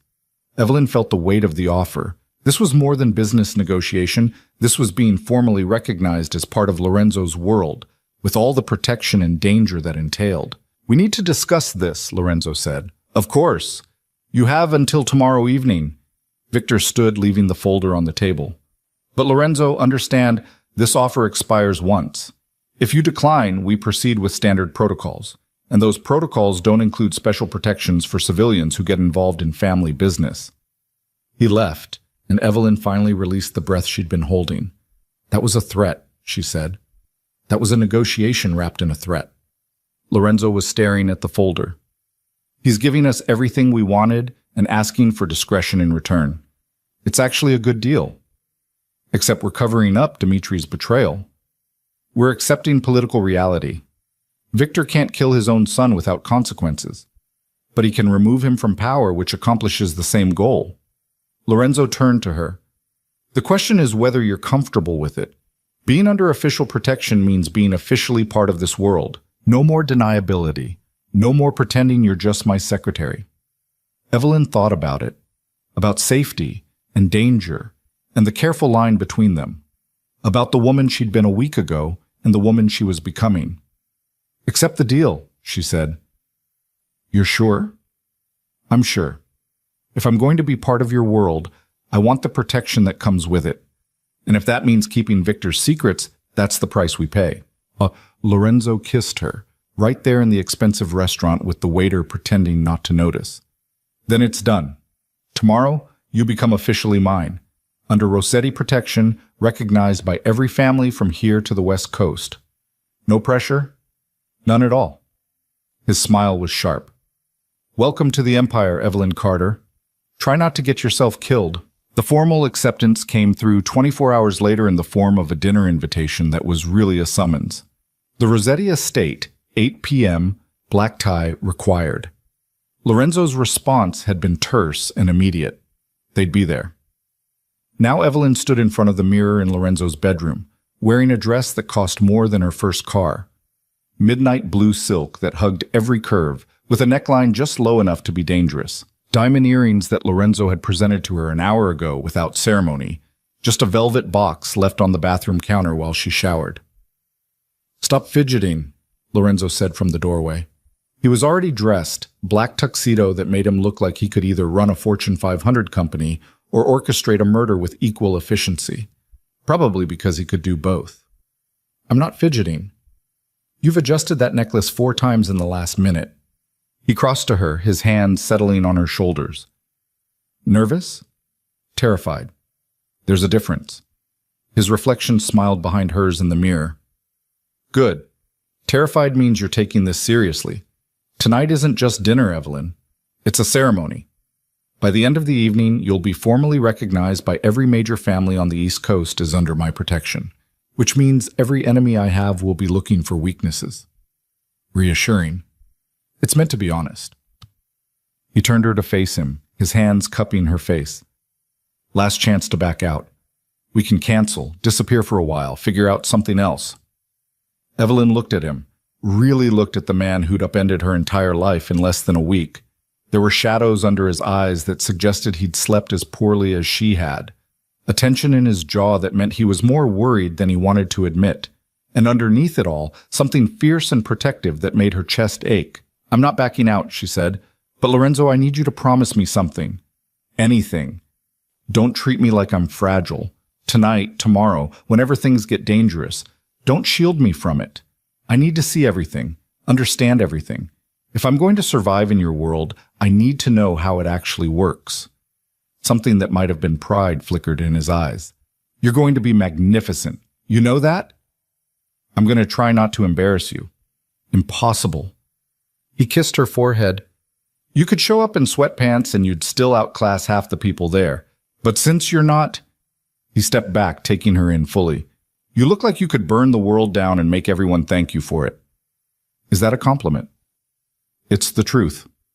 The Rossetti estate was 40 minutes outside the city, hidden behind gates and security that made Lorenzo's penthouse look unprotected by comparison. They were waved through 3 separate checkpoints, each staffed by men with the kind of cold eyes that suggested they'd killed people and lost no sleep over it.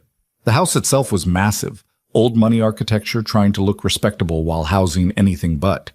Crystal chandeliers, marble floors, art that was probably stolen from museums during various European wars. Evelyn counted at least 20 people in the main foyer alone, all dressed in expensive clothes and watching Lorenzo's arrival with varying degrees of interest and calculation. "Stay close," Lorenzo murmured, his hand finding the small of her back. "Don't drink anything you didn't see poured. Don't accept food from anyone I haven't vetted. And if someone tries to separate us, decline politely but firmly." "You're expecting trouble." "I'm expecting tests. There's a difference." Victor appeared at the top of a grand staircase, playing the gracious host in a way that would have been convincing if Evelyn hadn't seen him in a warehouse surrounded by armed men 3 days ago. He descended with the measured grace of someone who knew every eye was on him. "Lorenzo, Miss Carter, welcome." He extended his hand and Lorenzo shook it with the careful neutrality of someone greeting an ally who could become an enemy with one wrong word. "I'm glad you could make it. Please, come in. We have much to discuss." The dining room could have seated 40 people comfortably. Tonight, it held maybe 20. The Rossetti family and their closest allies, each one representing a different piece of the criminal empire that controlled the East Coast. Evelyn recognized some faces from the gala, others from the dossiers she'd read. All of them were watching her with varying degrees of curiosity and assessment. Victor seated them near the head of the table, a position of honor that was also a position of scrutiny. Evelyn found herself between Lorenzo and a woman who introduced herself as Katerina Volkov, head of the Russian contingent out of Brighton Beach. "So you're the secretary," Katerina said in accented English, her smile sharp. "The woman who caught Lorenzo Vieri's attention. That must be quite a story." "Not really. I filed his paperwork efficiently. Apparently that's enough." Katerina laughed, genuine and surprised. "I like her, Lorenzo. She has spine. That's good. You'll need it to survive what's coming." "What's coming?" Evelyn asked, ignoring the warning look Lorenzo shot her. "The fallout. Did you think the other families would simply accept Lorenzo claiming you without consequence? There will be tests, challenges, people who want to prove you're a weakness worth exploiting." Katerina sipped her wine. "But if you're smart and you're strong, you'll survive, maybe even thrive." Dinner was served in courses, each one more elaborate than the last. Evelyn barely tasted any of it. She was too focused on the conversations happening around her, the subtle power dynamics playing out in every word choice and seating arrangement. Across the table, Dmitri Rossetti sat between his brothers, looking like someone who'd been told to behave and was barely managing it. His eyes kept drifting to Evelyn with something that wasn't quite hostility, but wasn't friendly either. Between the second and third courses, Victor stood tapping his glass for attention. The room quieted immediately. "Thank you all for coming tonight. As you know, we're here to formalize an arrangement between the Vieri and Rossetti families. Lorenzo has brought his chosen partner into our world, and per our traditions, she must be recognized and protected accordingly." He looked at Evelyn, and she felt the weight of 20 pairs of eyes following his gaze. "Evelyn Carter, please stand." Her legs felt unsteady, but she stood. Lorenzo's hand brushed hers briefly under the table. Reassurance or warning, she wasn't sure which.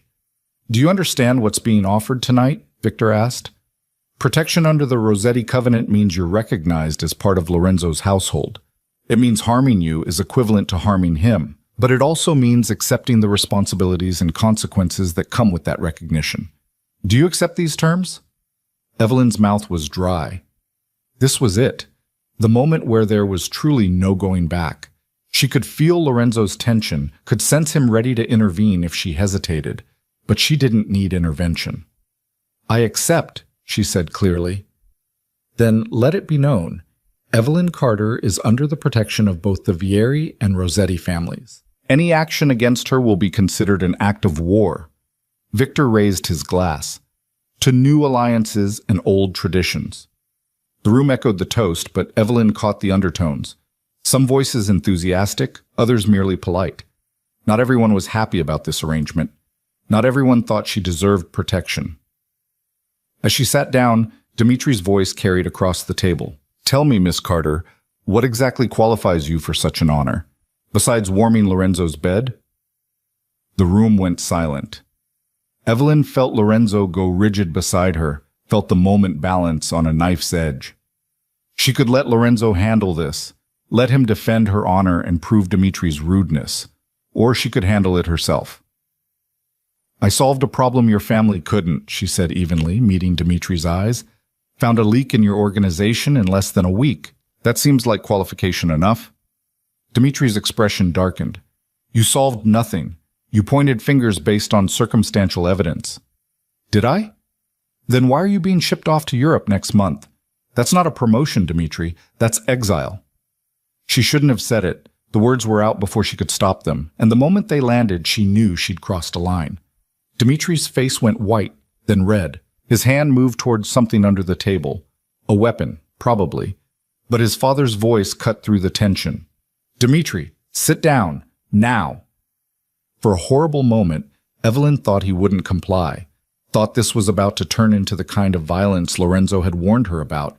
But then Dmitri sat, his jaw so tight she could see the muscle jumping.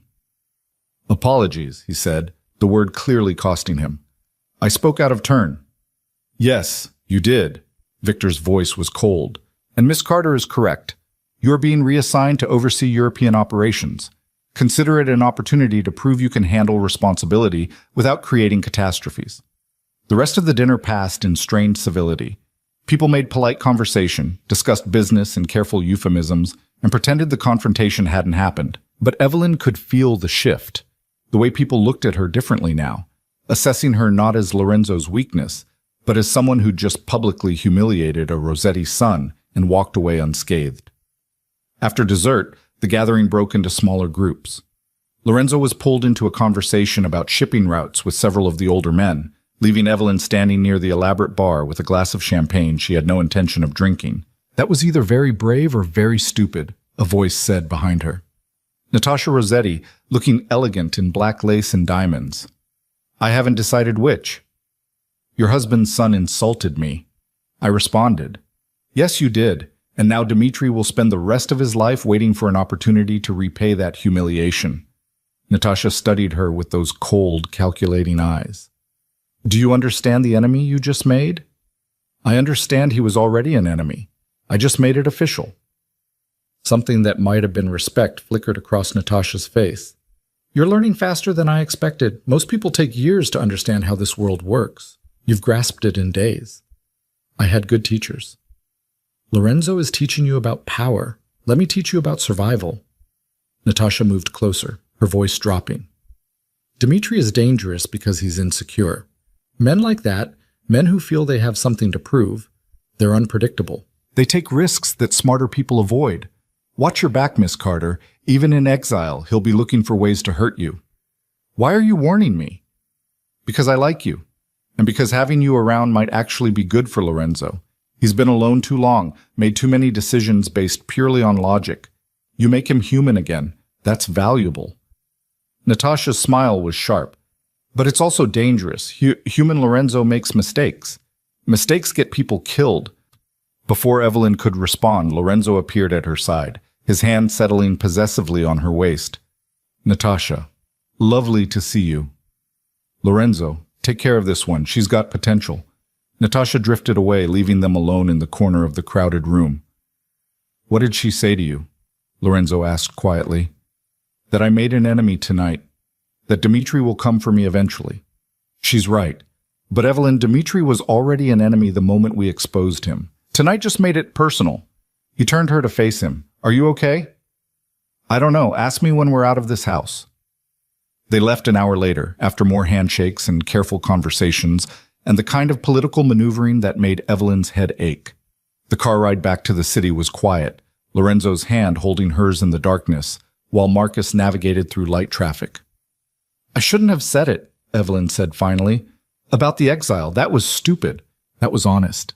And it needed to be said. Dmitri was testing you, trying to prove you were weak. You proved otherwise. By making myself a target. You were already a target. Now you're a target who commands respect. Lorenzo pulled her closer. How do you feel?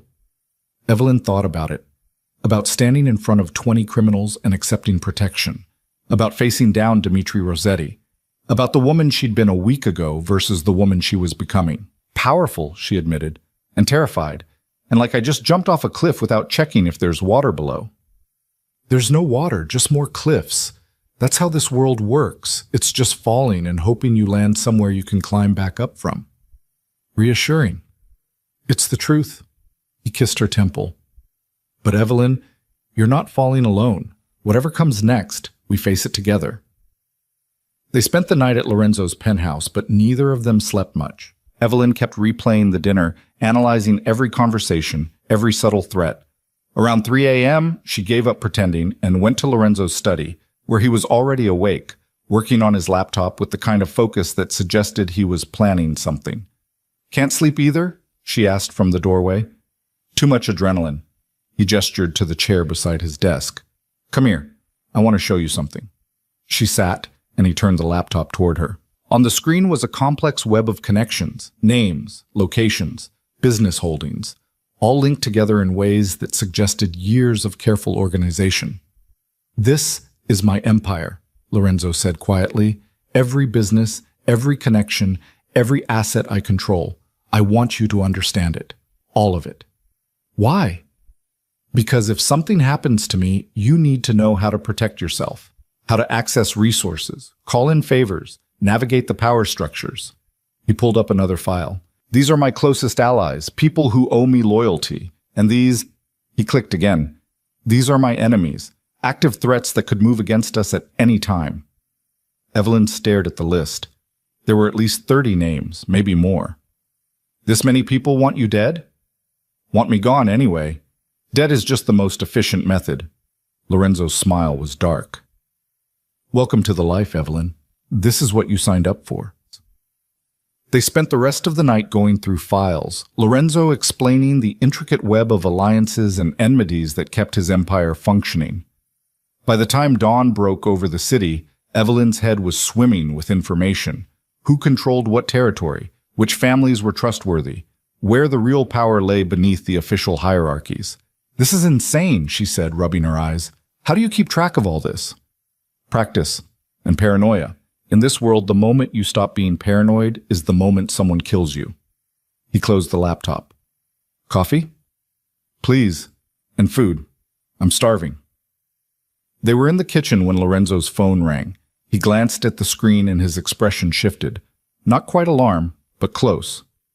I need to take this, he said, already moving toward his study. Don't leave the penthouse. Evelyn watched him go, unease curling in her stomach. The call lasted 20 minutes. When Lorenzo emerged, his face was carefully neutral, in a way that meant something was very wrong. What happened? The Chen Syndicate just made a move. 3 of my warehouses in Baltimore hit simultaneously. Millions in inventory gone, 2 of my people dead, and a message spray-painted on the wall. He showed her a photo on his phone. They know about you. The message was simple, brutal. The secretary dies first. Evelyn's blood went cold. They're coming for me. They're trying to provoke a response. This is psychological warfare. Make me afraid for you. Make me make mistakes. Lorenzo was already moving, pulling out his phone again.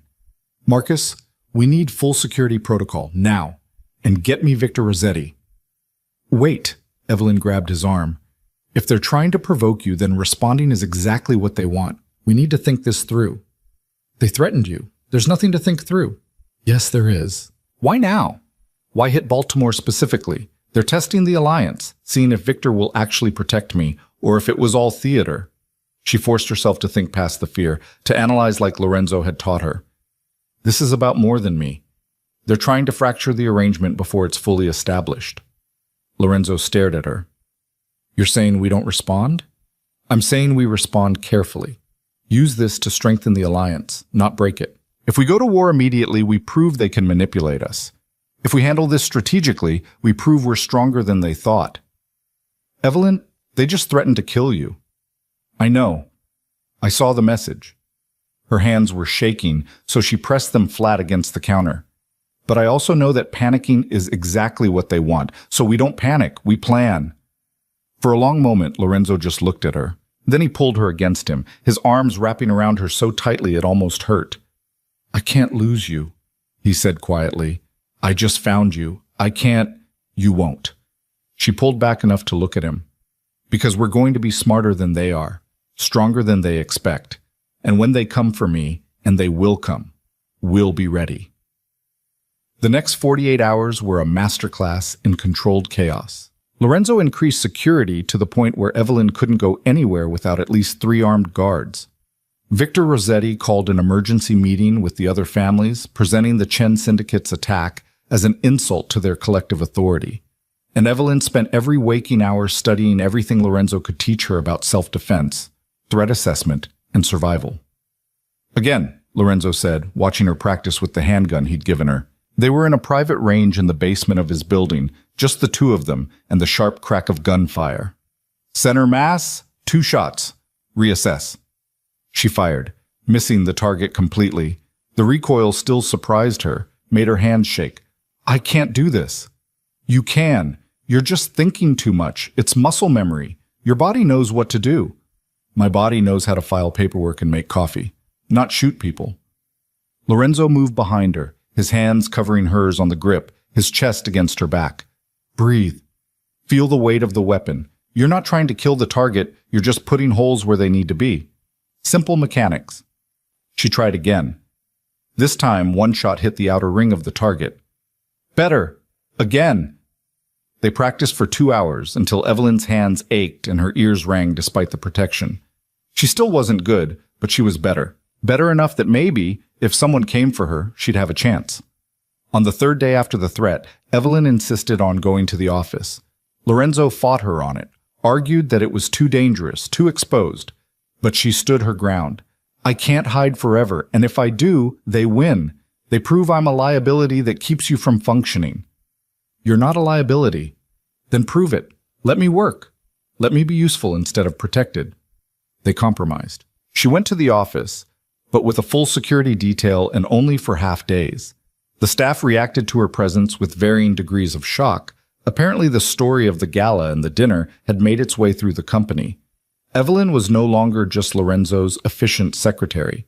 She was Lorenzo's woman, recognized and protected, which made her either an object of fascination or fear depending on who was looking. Janet, the front desk receptionist, cornered her in the break room around lunch. Is it true? About the Rossetti family and the protection and everything? It's true. Are you scared? Evelyn considered the question.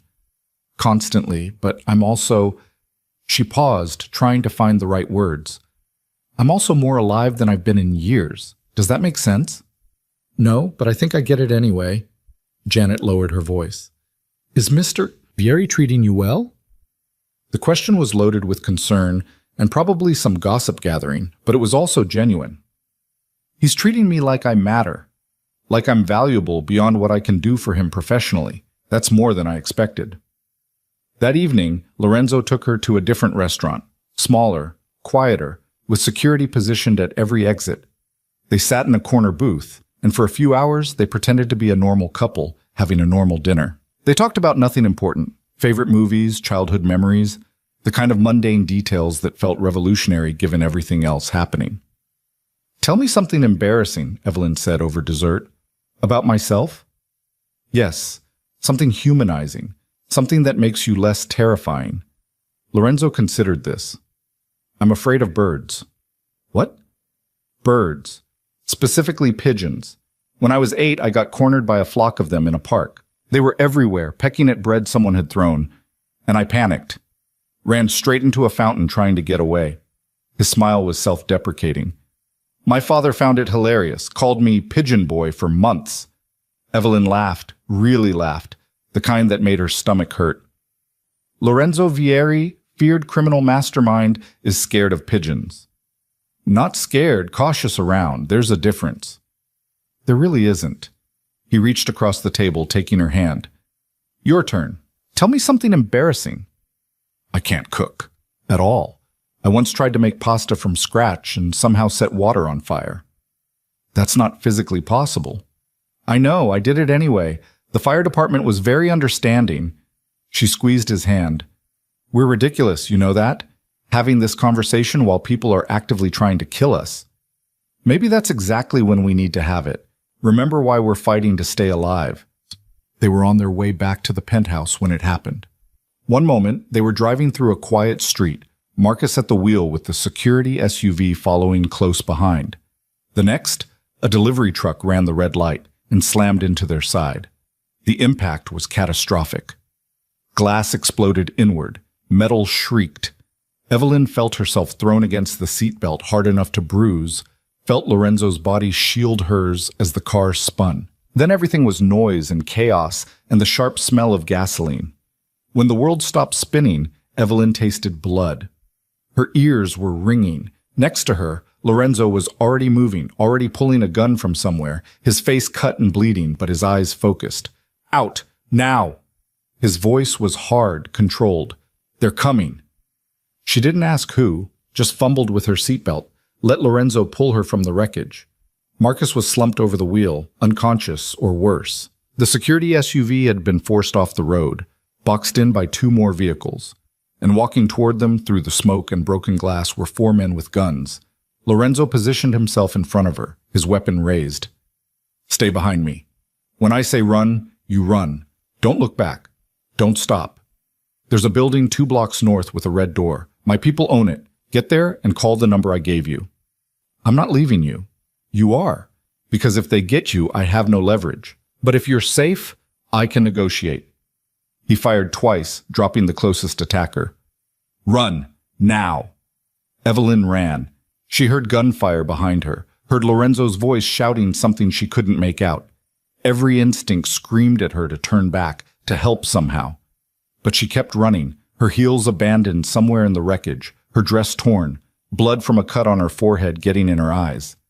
The building with the red door appeared like salvation. She pounded on it, gasping, and it opened immediately. Strong hands pulled her inside.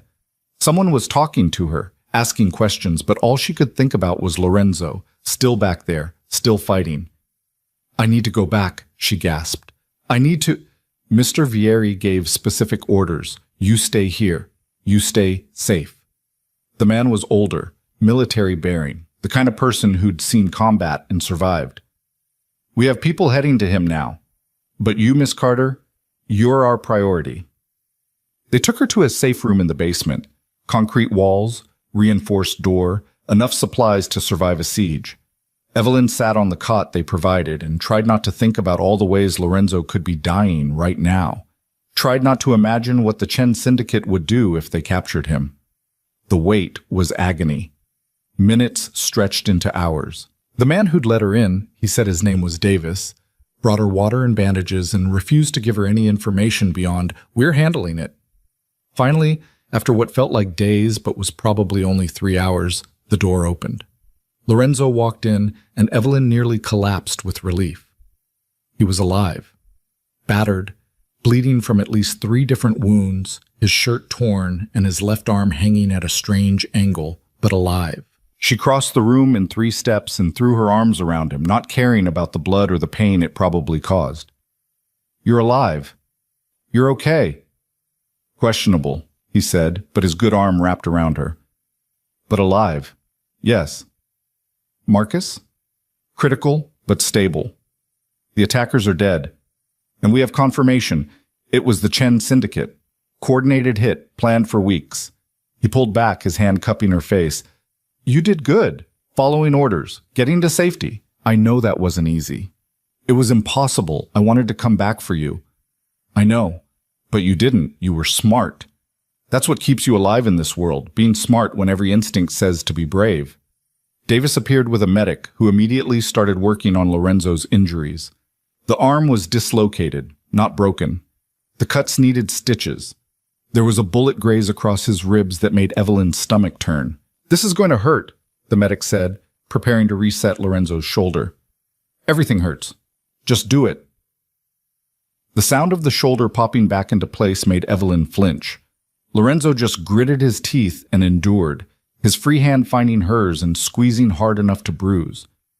"We're going to war," he said quietly, once the medic had finished and left them alone. "The families met an hour ago. This attack crossed too many lines. The Chen Syndicate dies for this." Evelyn looked at him, at the man she'd chosen, the man she'd changed her entire life for. "When?" "Soon. Days, maybe. We're mobilizing resources, calling in every favor, preparing for a full assault on their operations." His eyes met hers. "And Evelyn, this is going to get bad. Worse than anything you've seen so far. People are going to die. Probably people you know. Definitely people on their side." "I understand." "Do you? Because once this starts, there's no stopping it, no going back. We see it through to the end, whatever that end looks like." Evelyn thought about the woman she'd been 2 weeks ago, safe, boring, anonymous. Then she thought about the woman she was now, sitting in a safe house covered in blood and glass, holding the hand of a man who'd just survived an assassination attempt, preparing to go to war with a criminal syndicate. "I'm with you," she said. "Whatever comes next, I'm with you." Lorenzo pulled her close, his face buried in her hair. "Then let's burn their world down and build something better from the ashes." They spent the night in the safe house, surrounded by armed guards, and the constant hum of encrypted communications as Lorenzo coordinated with his allies. Evelyn watched him work through the pain of his injuries, watched him transform from the man who'd held her in the wreckage to the cold, calculating strategist who was planning a war. The Chen Syndicate has operations in 7 cities, he explained, pointing to a map spread across the makeshift table. San Francisco is their headquarters, but they've been expanding east for the last 3 years. We hit them everywhere simultaneously. Cut off their supply lines, freeze their assets, eliminate key personnel. Victor Rossetti's voice came through the speakerphone, gravelly and tired. My people are in position in New York and Boston. We can move within 48 hours. The Volkov family has assets in Philadelphia ready to deploy, Katerina added from another line. But Lorenzo, we need to discuss the endgame. Are we dismantling the Chen Syndicate or absorbing their territory? Dismantling sends a message. Absorption creates future problems. Lorenzo's jaw was tight. We dismantle. Completely. Anyone who worked for them gets one chance to switch allegiance or disappear. Anyone who chooses loyalty to a dead organization dies with it. The brutality of it made Evelyn's stomach turn, but she understood the logic. This wasn't about revenge anymore. It was about power, about demonstrating that attacking Lorenzo and his allies came with consequences so severe that no one would dare try it again. What about me? She asked when the call ended and they were alone again. Where do I fit in this? Lorenzo looked at her, and she saw the conflict in his eyes. You stay here, protected, safe, until this is over. That's not an answer. It's the only answer that keeps you alive. Lorenzo, no. The word was firm, final.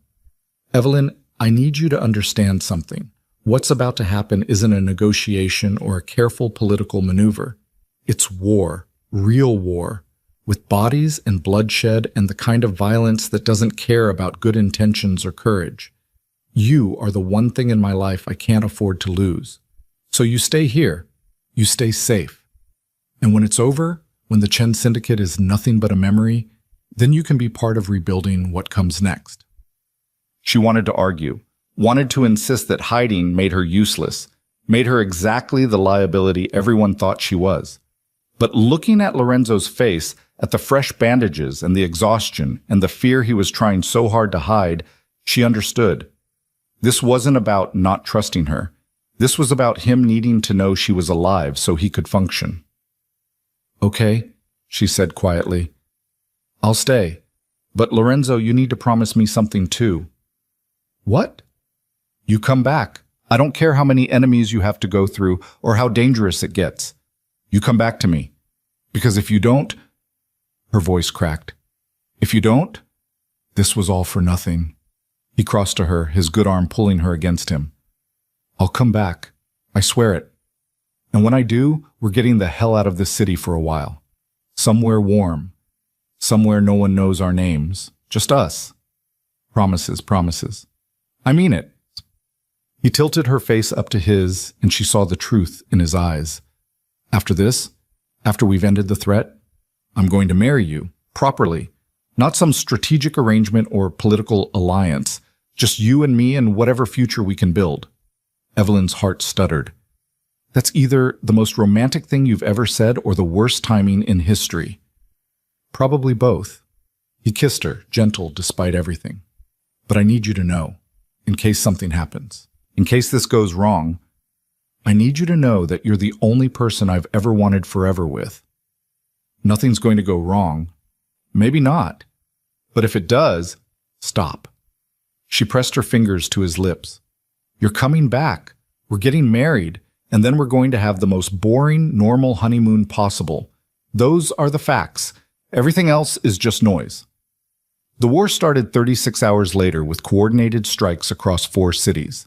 Evelyn watched it unfold from the safe house, monitoring news feeds and encrypted communications, while Lorenzo's people gave her sanitized updates.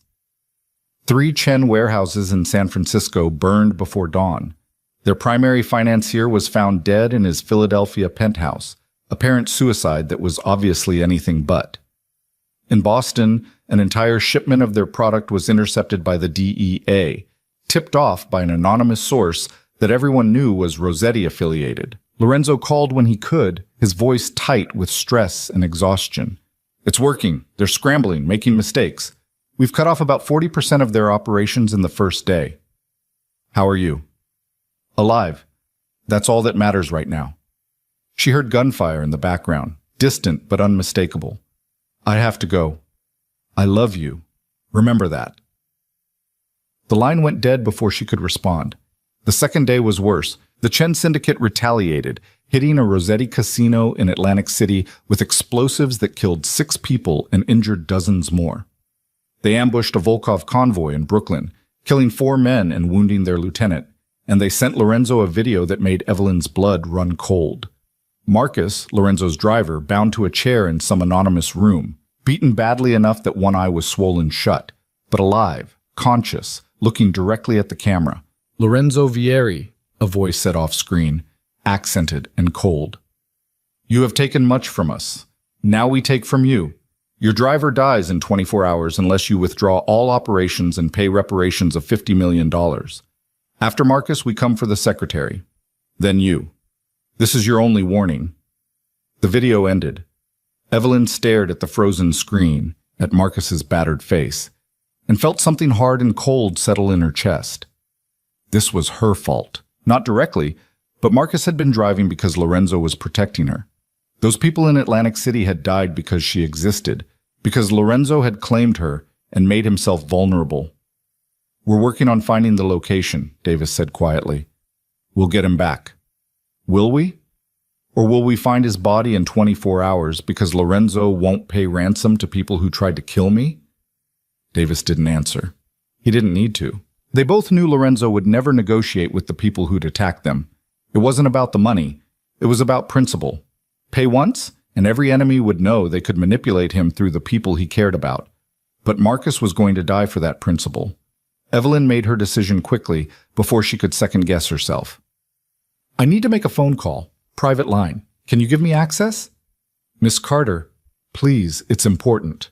Davis studied her for a long moment, then nodded. 5 minutes. I'll be right outside. The moment he left, Evelyn pulled out the burner phone Lorenzo had given her weeks ago, the one she was only supposed to use in absolute emergencies. She dialed a number she'd memorized from the dossiers Lorenzo had shown her, a number she absolutely should not have access to. It rang 3 times before someone answered. Yes? This is Evelyn Carter. I need to speak with James Chen, now. Silence. Then, you're either very brave or very stupid, Miss Carter. Which is it? Desperate. Put your boss on the phone or Marcus dies and this war continues until everyone involved is dead or in prison. Your choice. More silence. Then a new voice. Older, measured, speaking with the kind of authority that came from decades of power. Miss Carter, this is unexpected. James Chen? The same. You have courage calling me directly, or perhaps just foolishness. I haven't decided which. Evelyn's hands were shaking, but she kept her voice steady. You have Marcus, Lorenzo's driver. I want him back. Then perhaps you should convince Lorenzo Vieri to meet my terms. We both know that's not happening. Lorenzo doesn't negotiate with people who attack him, but I will. That got his attention. She heard the shift in his voice, from dismissive to interested. You'll negotiate? For what? For Marcus's life, and for an end to this war before more people die. She took a breath. You wanted to send Lorenzo a message. You wanted to prove his attachment to me makes him weak. Fine. You've proven it. Now let's talk about what happens next. You're offering yourself in exchange for the driver. No. I'm offering you something better, a way to end this without losing everything you've built. You're losing this war, Mr. Chen. Your operations are being dismantled piece by piece. In another week, you'll have nothing left to fight with. But if you let Marcus go and agree to withdraw from the East Coast entirely, you get to keep your West Coast operations intact. You get to survive. James Chen laughed, harsh and humorless. You think you can negotiate on Lorenzo Vieri's behalf? You're his secretary, not his proxy. I'm the woman he's willing to go to war over. That makes me more powerful than you think. Evelyn was making this up as she went, operating purely on instinct and the 2 weeks of immersion in Lorenzo's world. You have 24 hours before you kill Marcus. I'm giving you a counteroffer. Meet me. Neutral territory. Just talking. If we can't reach an agreement, you do what you planned. But if we can, if I can give you a way out of this with your dignity and most of your empire intact, then everyone wins. Everyone except me, you mean? I lose the East Coast. You were never going to keep the East Coast. Not against Lorenzo, Victor, and the Volkov family combined. This way you lose one territory and keep your life. The alternative is losing everything and probably dying in the process. Pick. The silence stretched so long Evelyn thought he'd hung up. Then, the Hartley Hotel, downtown, room 412, 1 hour. Come alone or Marcus dies immediately. I'll be there. She ended the call and stared at the phone in her hand, her heart racing. What had she just done? Committed to meeting with the man who'd tried to have her killed, that's what. Volunteered to walk into what was almost certainly a trap. All to save someone she barely knew and end a war that was probably her fault to begin with. Davis came back into the room. Your call finished? Yes. I need to leave. Now. Miss Carter, that's not possible. Mr. Vieri was very clear. Marcus is going to die unless someone does something. Lorenzo can't negotiate because it shows weakness. But I can. I'm doing this with or without your help, Davis. But it would be a lot easier with it. Davis stared at her like she'd lost her mind. If something happens to you, Mr. Vieri will kill me. Personally? Then make sure nothing happens to me. I'm not asking for permission. I'm telling you what I'm doing. You can either help or get out of my way. For a long moment she thought he'd refuse. Then he sighed, deep and resigned. 5 minutes to gear up. You wear a vest. You take a weapon. And I'm coming with you, along with a full security team. Those are my terms. Done. The Hartley Hotel was a mid-range business hotel in the financial district, the kind of place that catered to traveling executives and asked no questions. Evelyn walked through the lobby in jeans and a jacket that hid the bulletproof vest Davis had insisted she wear. The gun he'd given her felt heavy and awkward in the small of her back, a constant reminder of how far she'd fallen from the woman who'd filed paperwork and made coffee. Davis and his team positioned themselves throughout the hotel, in the lobby, the stairwells, the floor below. If things went wrong, they'd be there in seconds. That was the theory, anyway. In practice, seconds might not be fast enough. Room 412 was at the end of a long hallway. Evelyn knocked twice and waited, her heart trying to beat out of her chest. The door opened. James Chen was smaller than she'd expected, maybe 5'7", late 50s, wearing an expensive suit and the kind of neutral expression that came from decades of keeping emotions hidden. Behind him, she could see 2 bodyguards and Marcus, still tied to a chair but alive. Miss Carter, punctual. I appreciate that. James stepped aside. Please, come in. We have much to discuss. Evelyn walked into what was almost certainly a trap and tried to look more confident than she felt. The room was standard hotel fare, 2 beds, a desk, a bathroom. Nothing special except for the 3 armed men and the hostage. Is he okay? She asked, looking at Marcus. Alive. Uncomfortable, but alive. Whether he stays that way depends on the next 10 minutes. James gestured to the chair across from him. Sit. Explain to me why I shouldn't kill you both and continue this war until Lorenzo Vieri is destroyed. Evelyn sat, keeping her hands visible and away from the gun Davis had given her. Because destroying Lorenzo means going through the Rossetti family, the Volkov organization, and every ally he's accumulated over 15 years. You don't have those resources. Your syndicate is powerful, Mr. Chen, but it's not that powerful. This war ends with you broken or dead. That's mathematics, not opinion. Unless I break Lorenzo first, take away the thing he cares about most. James's eyes were cold. You. Then you make him more dangerous, not less. Lorenzo without attachments is just a businessman. Lorenzo fighting for someone he loves is something else entirely. You've seen what he's done in 2 days. Imagine what he'd do if you actually killed me. Perhaps, or perhaps without you to worry about, he becomes reckless, makes mistakes. Evelyn leaned forward. You don't believe that. If you did, you would have killed me already. But you didn't, because you're smart enough to know that I'm worth more alive than dead. Worth more as leverage than as a corpse. Leverage for what? For the deal I'm offering. You release Marcus. You withdraw all Chen Syndicate operations from east of the Mississippi. You publicly acknowledge that the East Coast belongs to the combined families. In exchange, Lorenzo guarantees your safety and your continued control of West Coast operations. No retaliation, no further attacks. Clean break.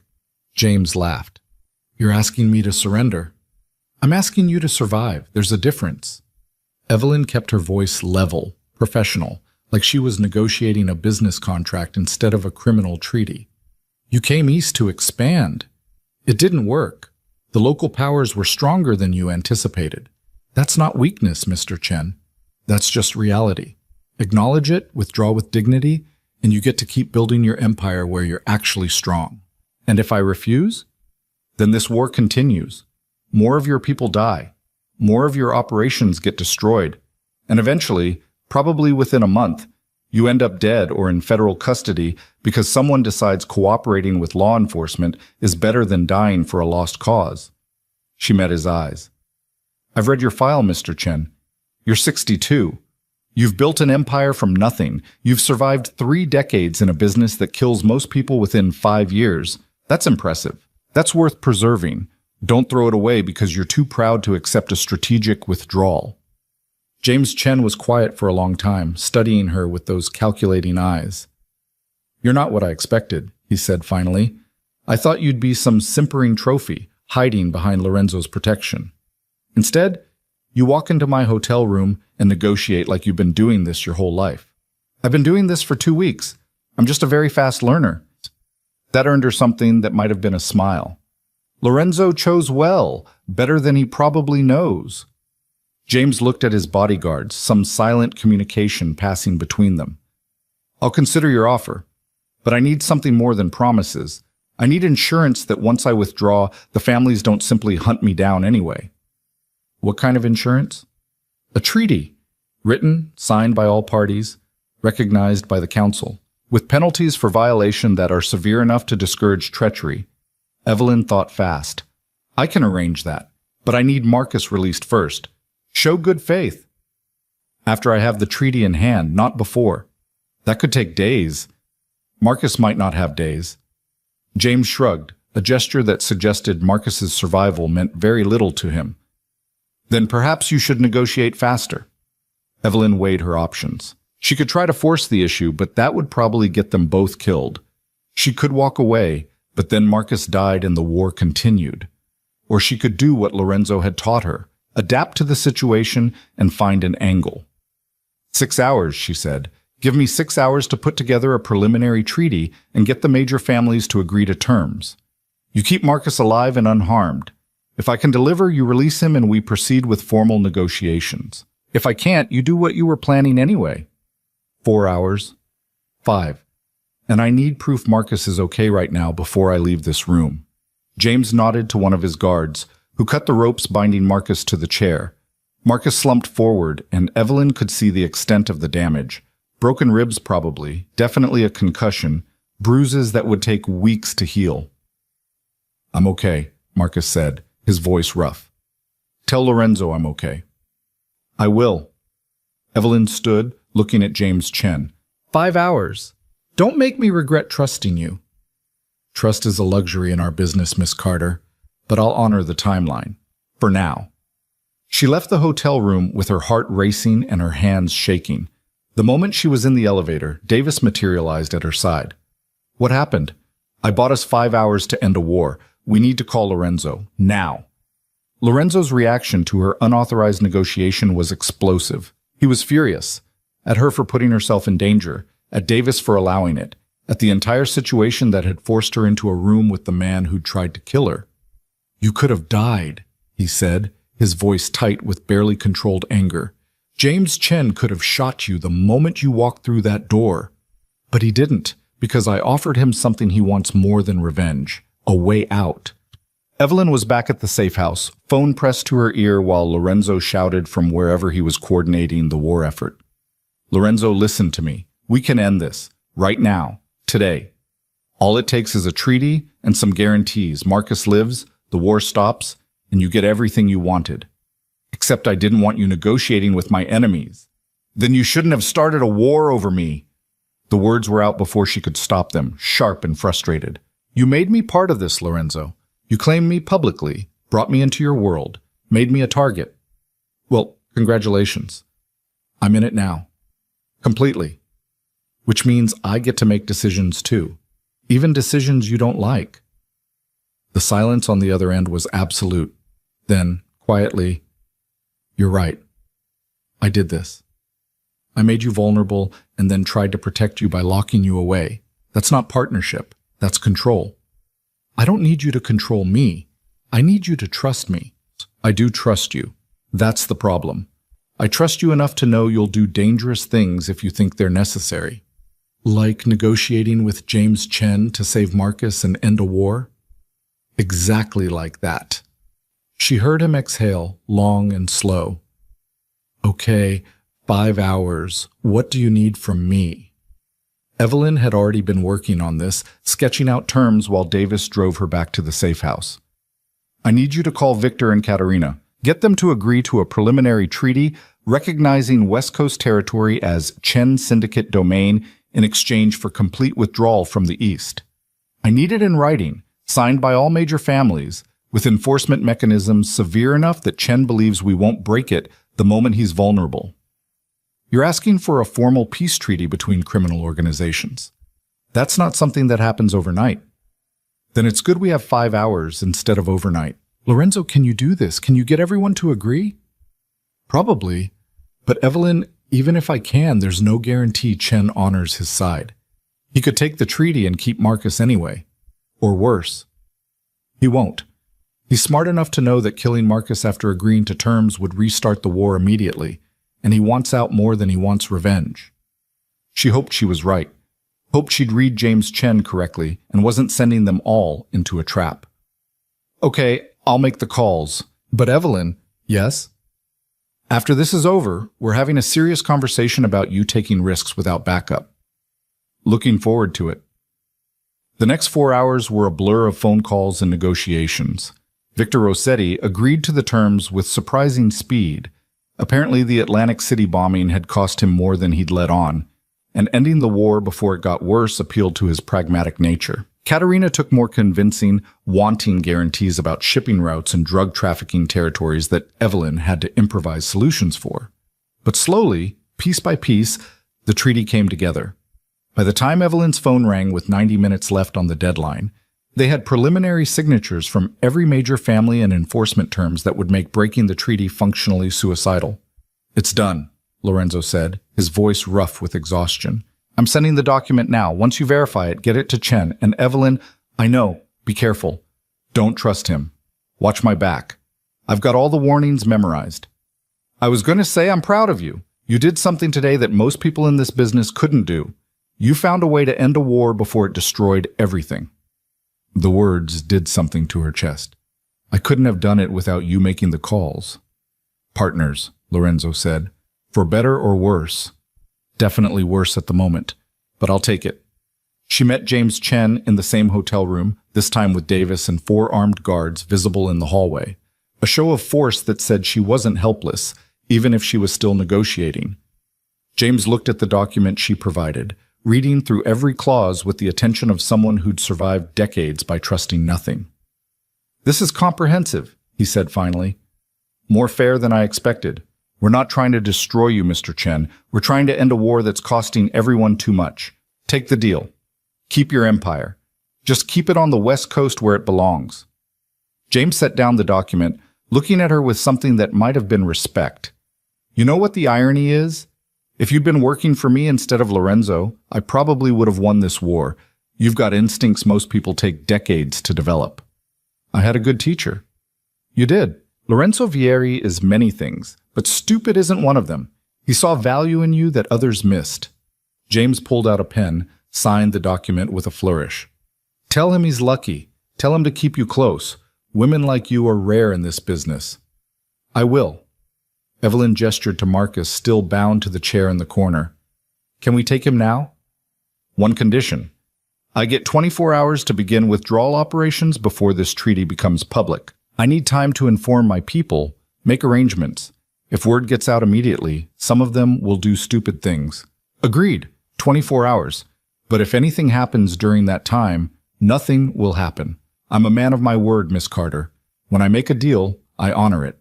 He nodded to his guards, who cut Marcus free. "Go, before I remember all the reasons this is probably a mistake."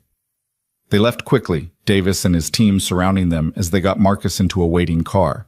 He was conscious but barely, his breathing labored and painful. "Hospital," Evelyn said. "Closest one. Move." "No hospitals," Marcus managed.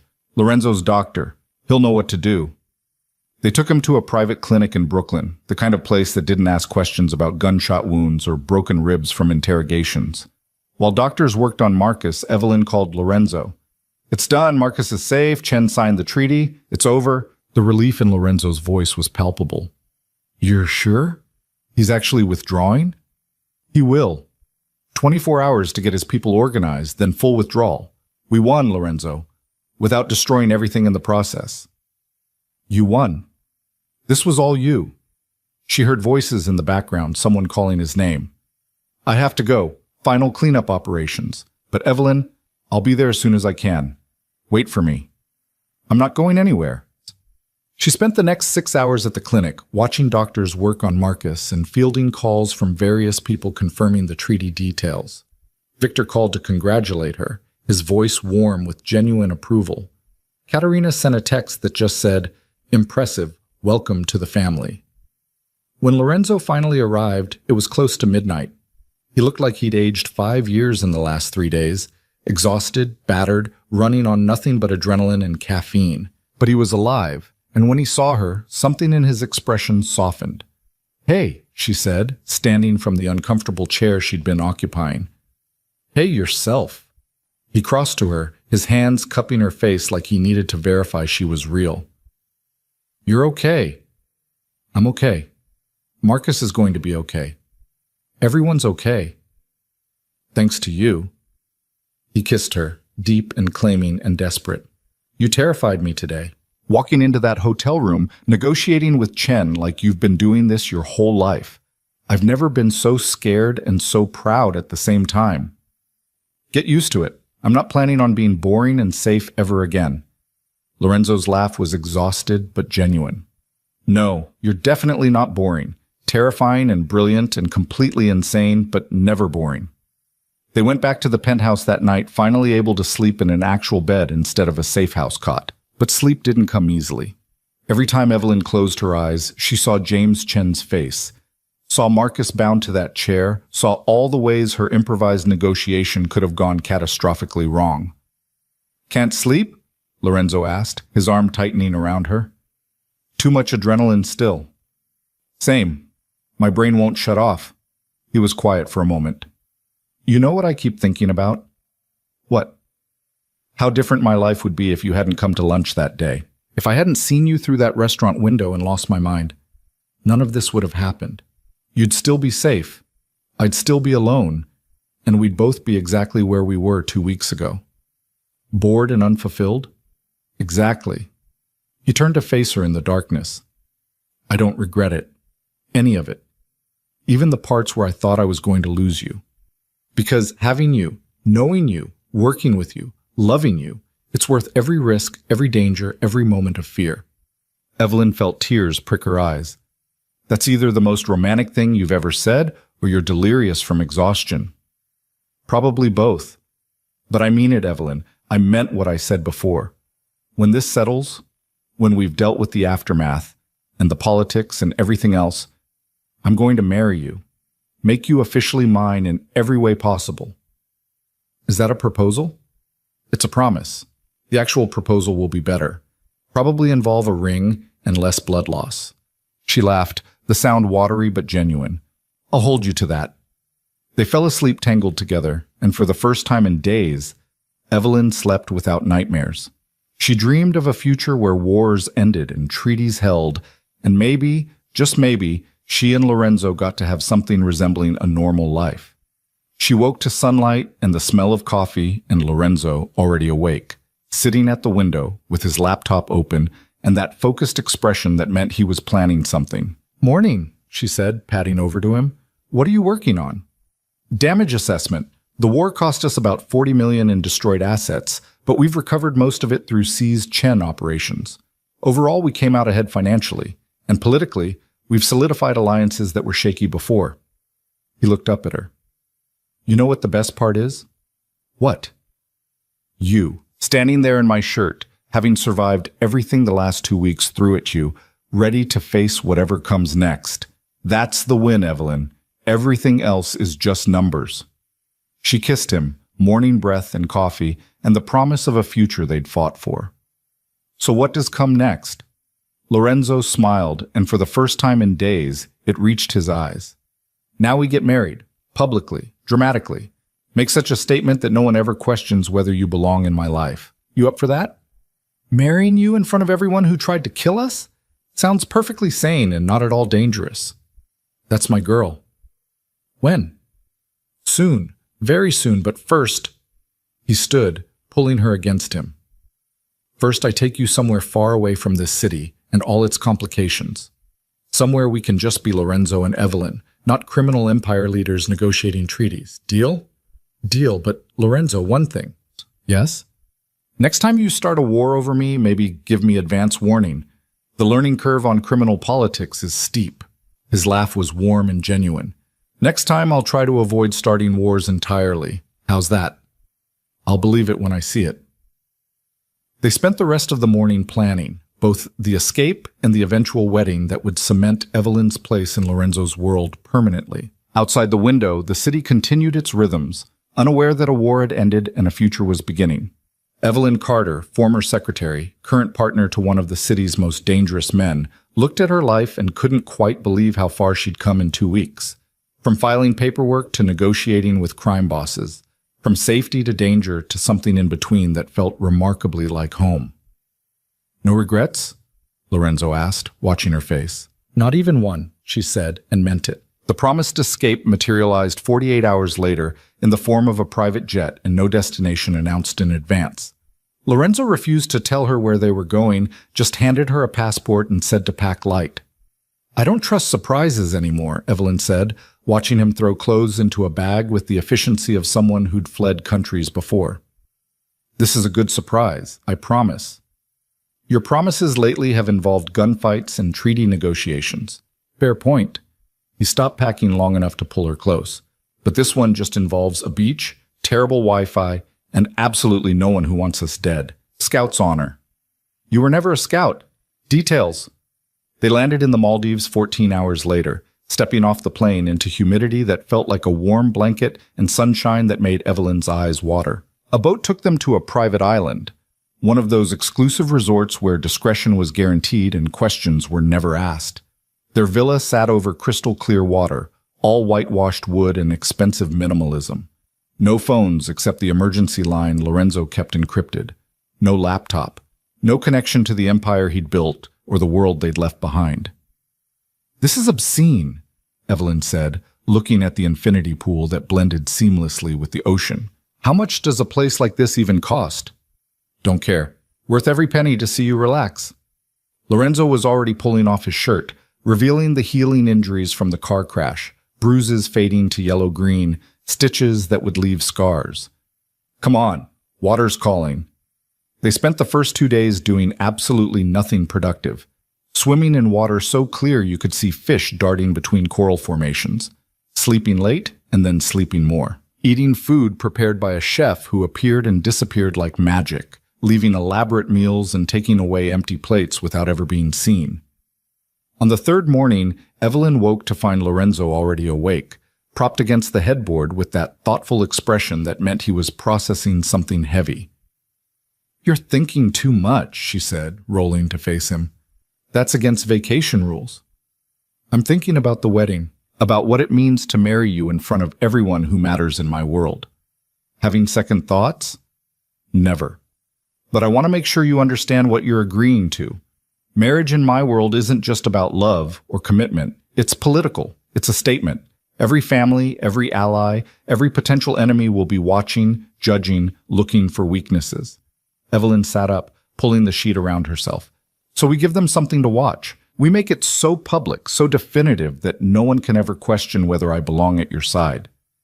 That's what I'm thinking. Big ceremony. All the families present. Show them that you're not just my partner. You're my equal. Someone they have to respect. And if some of them don't want to respect me? Lorenzo's smile was sharp. Then they learn the hard way that disrespecting you means going through me. And Evelyn, I'm very good at teaching lessons. They planned it that afternoon, sitting on the deck with the ocean breeze and absolutely no sense of urgency. The wedding would happen in 3 weeks, enough time to make arrangements, but not so long that enemies could organize resistance. The Rossetti estate, because Victor had offered and refusing would be political suicide. Guest lists limited to the major families and their key people, maybe 200 total. I want Marcus there, Evelyn said. If he's recovered enough, he got hurt because of us. He deserves to see that it meant something. Already on the list, along with Davis and the security team, and Evelyn, Lorenzo reached across the table, taking her hand. I want you to invite someone too. Someone from your old life, a friend, family member, whoever matters to you, because this isn't just about my world anymore. It's about both of us building something new. The suggestion surprised her. Everyone from my old life thinks I'm insane for being with you. Are they wrong? Probably not, but I don't regret it. She thought about her few remaining friends, the colleagues who'd stopped calling after she started working for Lorenzo, the families she barely spoke to anymore. There's no one. That's pathetic, isn't it? I'm about to marry you in front of 200 criminals, and I can't think of a single person from my past I want there. That's not pathetic. That's honest. Sometimes building a new life means leaving the old one behind completely. Do you ever miss it? The possibility of normal? Lorenzo was quiet for a long moment, watching the waves. I used to. When I was younger, before I fully understood what my father's empire meant, I'd see people my age worrying about college applications and part-time jobs, and I'd think about how much simpler that would be. But then I'd remember, I'm good at this. Building power, making alliances, understanding how the world really works beneath all the pretense. I was built for this life, and now... He squeezed her hand. Now I can't imagine doing it without you. They flew back to the city on a Sunday evening, landing to news that made Lorenzo's expression darken immediately. Victor Rossetti had suffered a heart attack. Serious, but not fatal. He was in the hospital, stable, but unable to handle day-to-day operations, which meant Dmitri was back from Europe, taking temporary control of the family business. This is bad, Lorenzo said in the car from the airport. Victor was our ally. Dmitri is still angry about being publicly humiliated and exiled, Evelyn finished. He's going to use this opportunity to cause problems. More than problems. He's going to try to break the treaty with Chen, restart conflicts, prove he's stronger than his father. And the wedding... Lorenzo's jaw tightened. He's going to see it as an opportunity to make a statement. What kind of statement? The kind that involves disruption, embarrassment, maybe violence. Dmitri doesn't think strategically. He thinks emotionally, and right now his emotions are telling him to hurt us. They spent the next week preparing for multiple scenarios. Extra security at the wedding, contingency plans if Dmitri tried something during the ceremony, alternative locations in case the Rossetti estate became compromised. Lorenzo worked 18-hour days, barely sleeping, trying to shore up alliances and anticipate problems. Evelyn threw herself into different preparations, learning everything she could about the families who'd be attending, understanding the hierarchy and politics that would be on display. Katerina Volkov took her to lunch 3 days before the wedding, offering advice wrapped in warnings. Dmitri will try something, she said bluntly. His father's illness has made him bold. He thinks he can challenge Lorenzo and win support from families who resent your presence. Do you resent my presence? Me? No. I think you're good for Lorenzo. You make him human, which makes him easier to work with. But others, Katerina shrugged. Others see you as weakness, as proof that Lorenzo has become soft.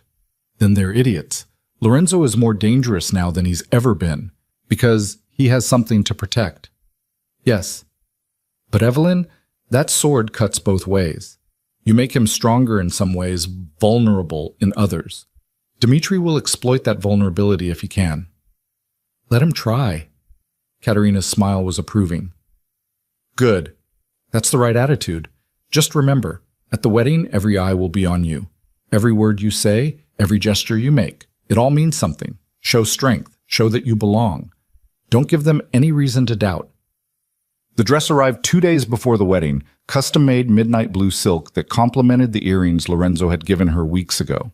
Not white, because white suggested innocence and everyone in that room would know better.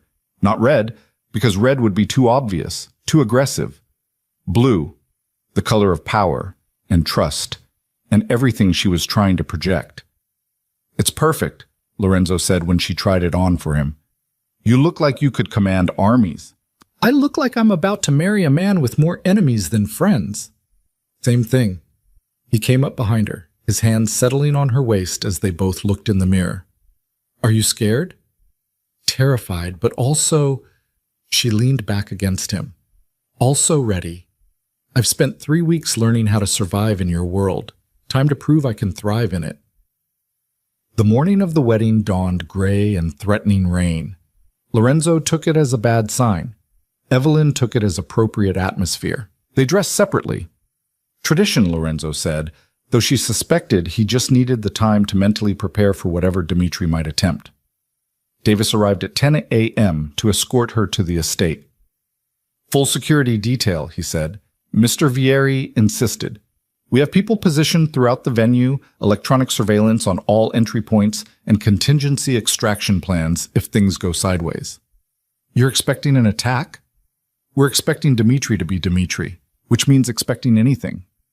The Rossetti estate looked different than it had during the dinner, decorated for celebration rather than intimidation. White flowers everywhere, strings of lights that would create magic once the sun set, chairs arranged in careful rows that respected family hierarchies and ancient grudges. Evelyn was shown to a preparation room where a team of people she'd never met fussed over her hair and makeup, transforming her into someone who looked like she belonged in this world of expensive danger. She caught glimpses of guests arriving through the window, black cars with tinted windows, security details that were barely concealed, faces she recognized from dossiers and news articles. Natasha Rossetti appeared in the doorway around 3 p.m., looking elegant and somehow sad. "My husband asked me to check on you. He wanted to be here himself, but the doctors—" She trailed off. "He wanted you to know he's honored you chose our home for this." "How is he?" "Alive, angry about being weak, worried about what Dimitri will do in his absence." Natasha came closer, lowering her voice. "Be careful today. My stepson has been making phone calls, having meetings. He's planning something." "Do you know what?" "No, but I know him. He's impulsive and angry and desperate to prove himself. That combination is dangerous." She pressed something into Evelyn's hand, a small knife, barely 3 inches long, but wickedly sharp. "Just in case. It fits in a garter or sleeve. I've carried one to every formal event for 20 years. Never needed it, but it helps me sleep." "Thank you." "Don't thank me. Just survive. I'd hate to see Lorenzo destroy my entire family because Dimitri did something stupid." The ceremony was scheduled for 6 p.m. At 5:30, Lorenzo called her private line. "How are you holding up?" he asked. "Nervous, armed, ready to stab someone if necessary." His laugh was strained. "Natasha gave you the knife speech, didn't she? She gives that to everyone. But Evelyn, I need you to know, if anything happens, if Dimitri tries anything, you get out. You don't play hero. You don't try to negotiate. You just leave and let me handle it." "We've had this conversation before. I didn't listen then either." "I know, but I had to try." She heard voices in the background, someone calling his name. "I have to go. See you in 30 minutes. Try not to stab anyone before then." No promises. The ceremony space was outdoors, taking advantage of the estate's elaborate gardens. Chairs filled with people who'd killed, stolen, and built empires through violence and strategy. At the front, an officiant who was probably a judge or senator or someone equally compromised. And standing at the altar, looking devastating in a black suit that probably cost more than most people's cars, was Lorenzo. The music started, something classical that Evelyn didn't recognize. She walked down the aisle alone, no one to give her away because she was giving herself, making this choice with full knowledge of what it meant. Every eye tracked her movement. She saw Katerina Volkov smile, saw Victor's sons sitting together, Dimitri in the middle looking like he wanted to set the world on fire. Saw Marcus, still recovering but present, giving her a small nod of approval. And then she was at the altar, standing across from Lorenzo, and nothing else mattered. "You look incredible," he said quietly, meant only for her. "You look like you're about to go to war." "Same thing." The ceremony itself was brief. Traditional vows modified to avoid any mention of honor or obedience, because both of them knew those promises would be lies. When the officiant pronounced them married, Lorenzo kissed her like he was claiming territory, like he was making a statement to every person watching. The applause was generous but measured. These weren't people who expressed joy openly. They were people who calculated angles and assessed threats. And right now, Evelyn could feel them reassessing her, recalibrating their understanding of Lorenzo's empire to include her presence permanently. The reception was held inside the estate's ballroom, the same space where she'd been formally recognized weeks ago. Dinner was elaborate, speeches were carefully political, and Evelyn kept waiting for something to go wrong. It happened during the toasts. Dmitri stood, glass in hand, his smile sharp and dangerous. "To the happy couple," he said, his voice carrying across the room. "May their union be everything they deserve." The phrasing was pointed, the implication clear. Lorenzo's hand tightened on hers under the table, but his expression stayed neutral. "And since we're celebrating new beginnings," Dmitri continued, "perhaps this is a good time to discuss old endings. Specifically, the treaty with the Chen Syndicate.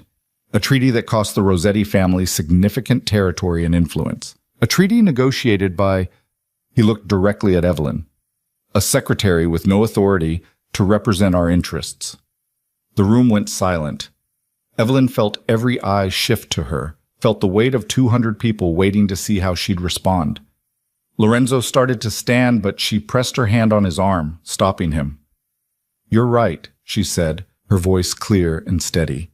"I'm not authorized to represent the Rossetti family. I never claimed to be. I negotiated that treaty on behalf of Lorenzo and myself, with the understanding that each family would make their own decisions about participation.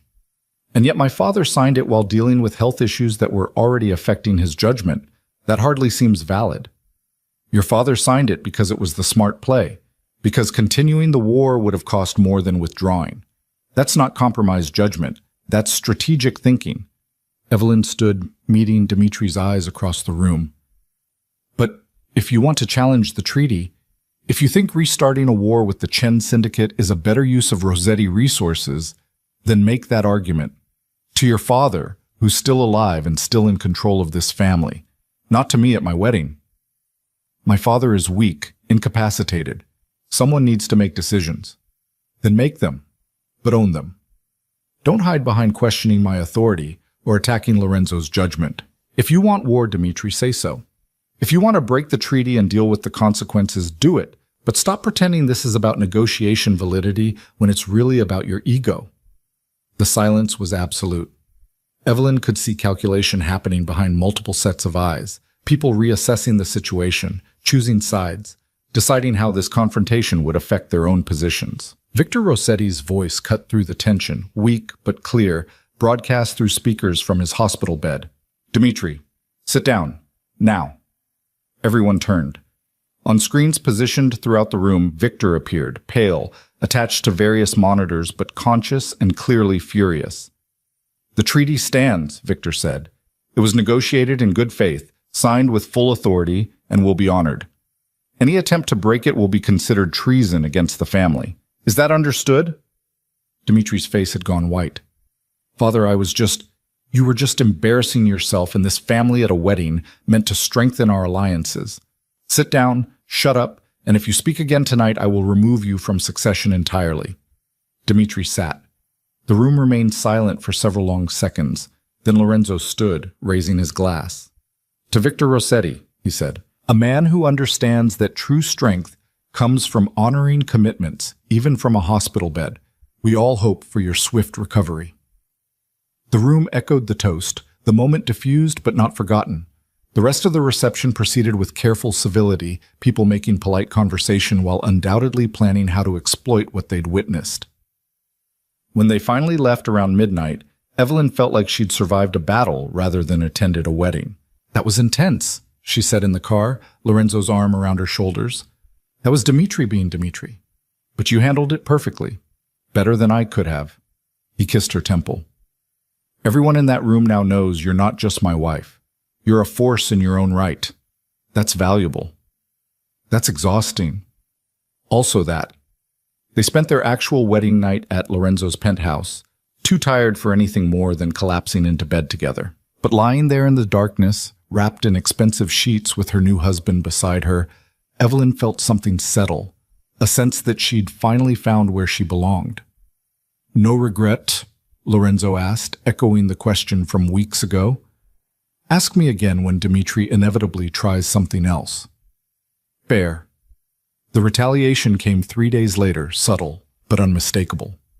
Several of Lorenzo's European contracts were suddenly being challenged by Rossetti-affiliated companies. Shipments were delayed at ports Victor's people controlled.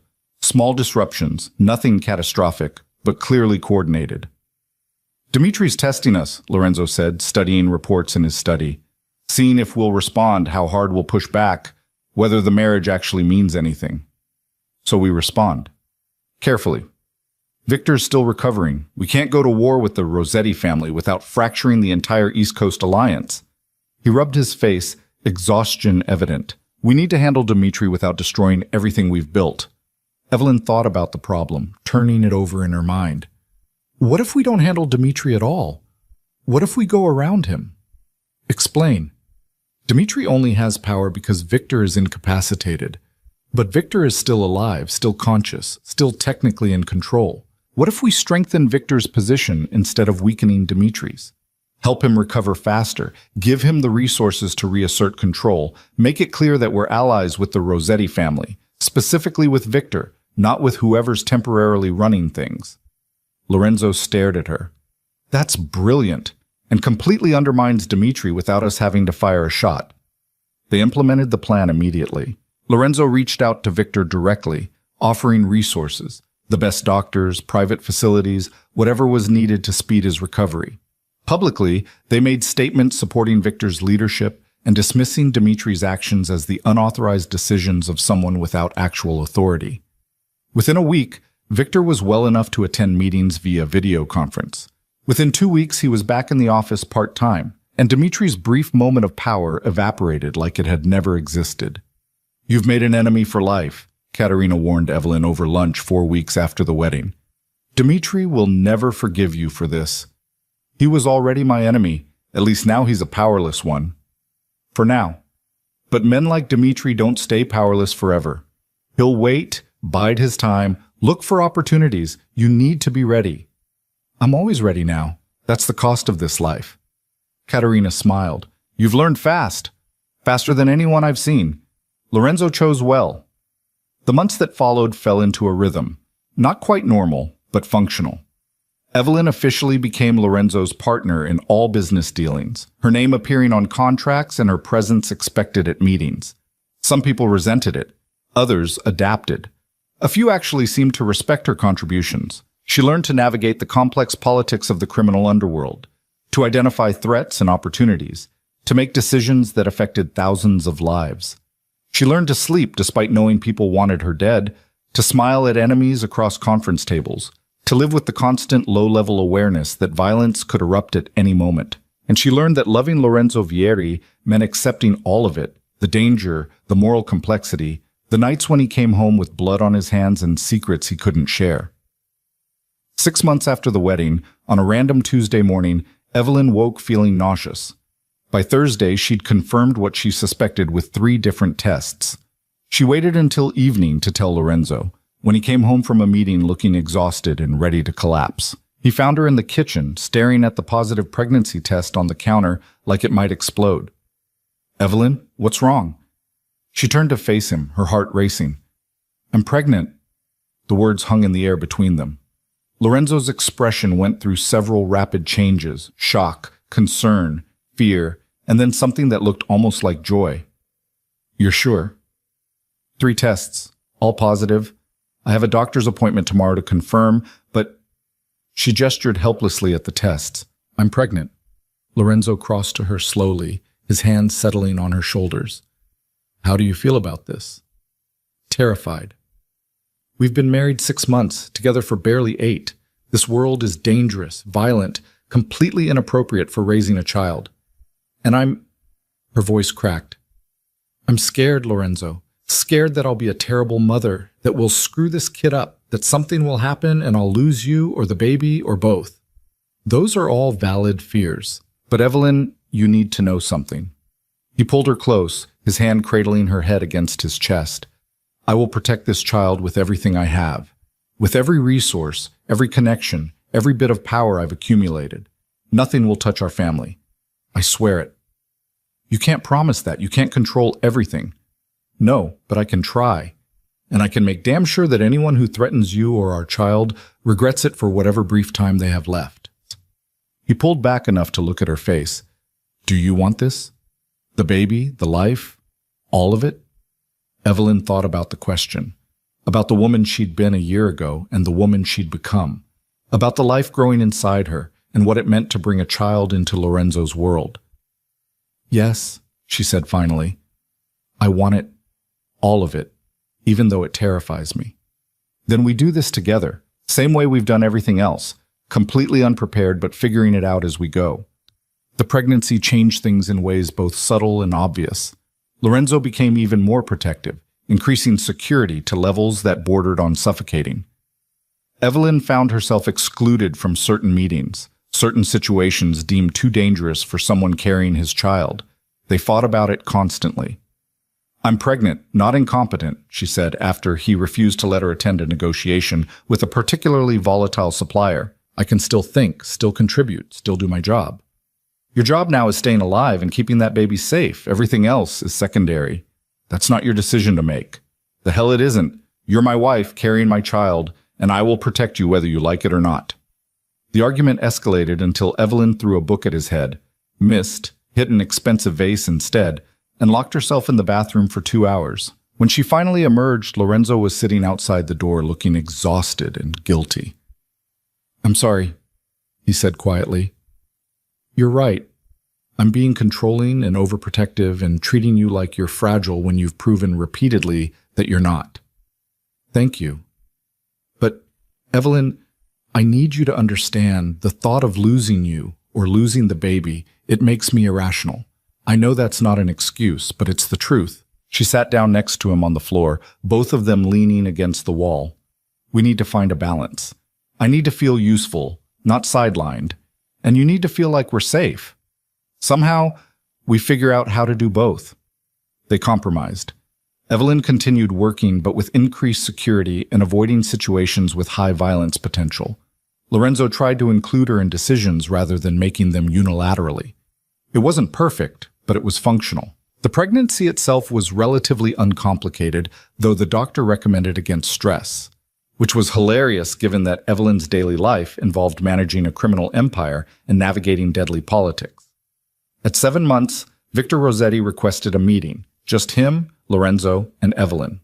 They met at his estate in the same study where so many negotiations had taken place.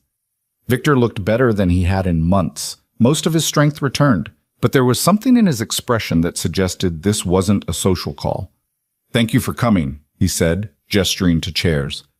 I wanted to speak with you both about succession. Lorenzo's expression became guarded. Your succession or mine? Both, actually. I'm 68, recovering from a heart attack and increasingly aware of my mortality, which means I need to make decisions about who controls the Rossetti family after I'm gone. He looked at them both. Dimitri is my oldest son.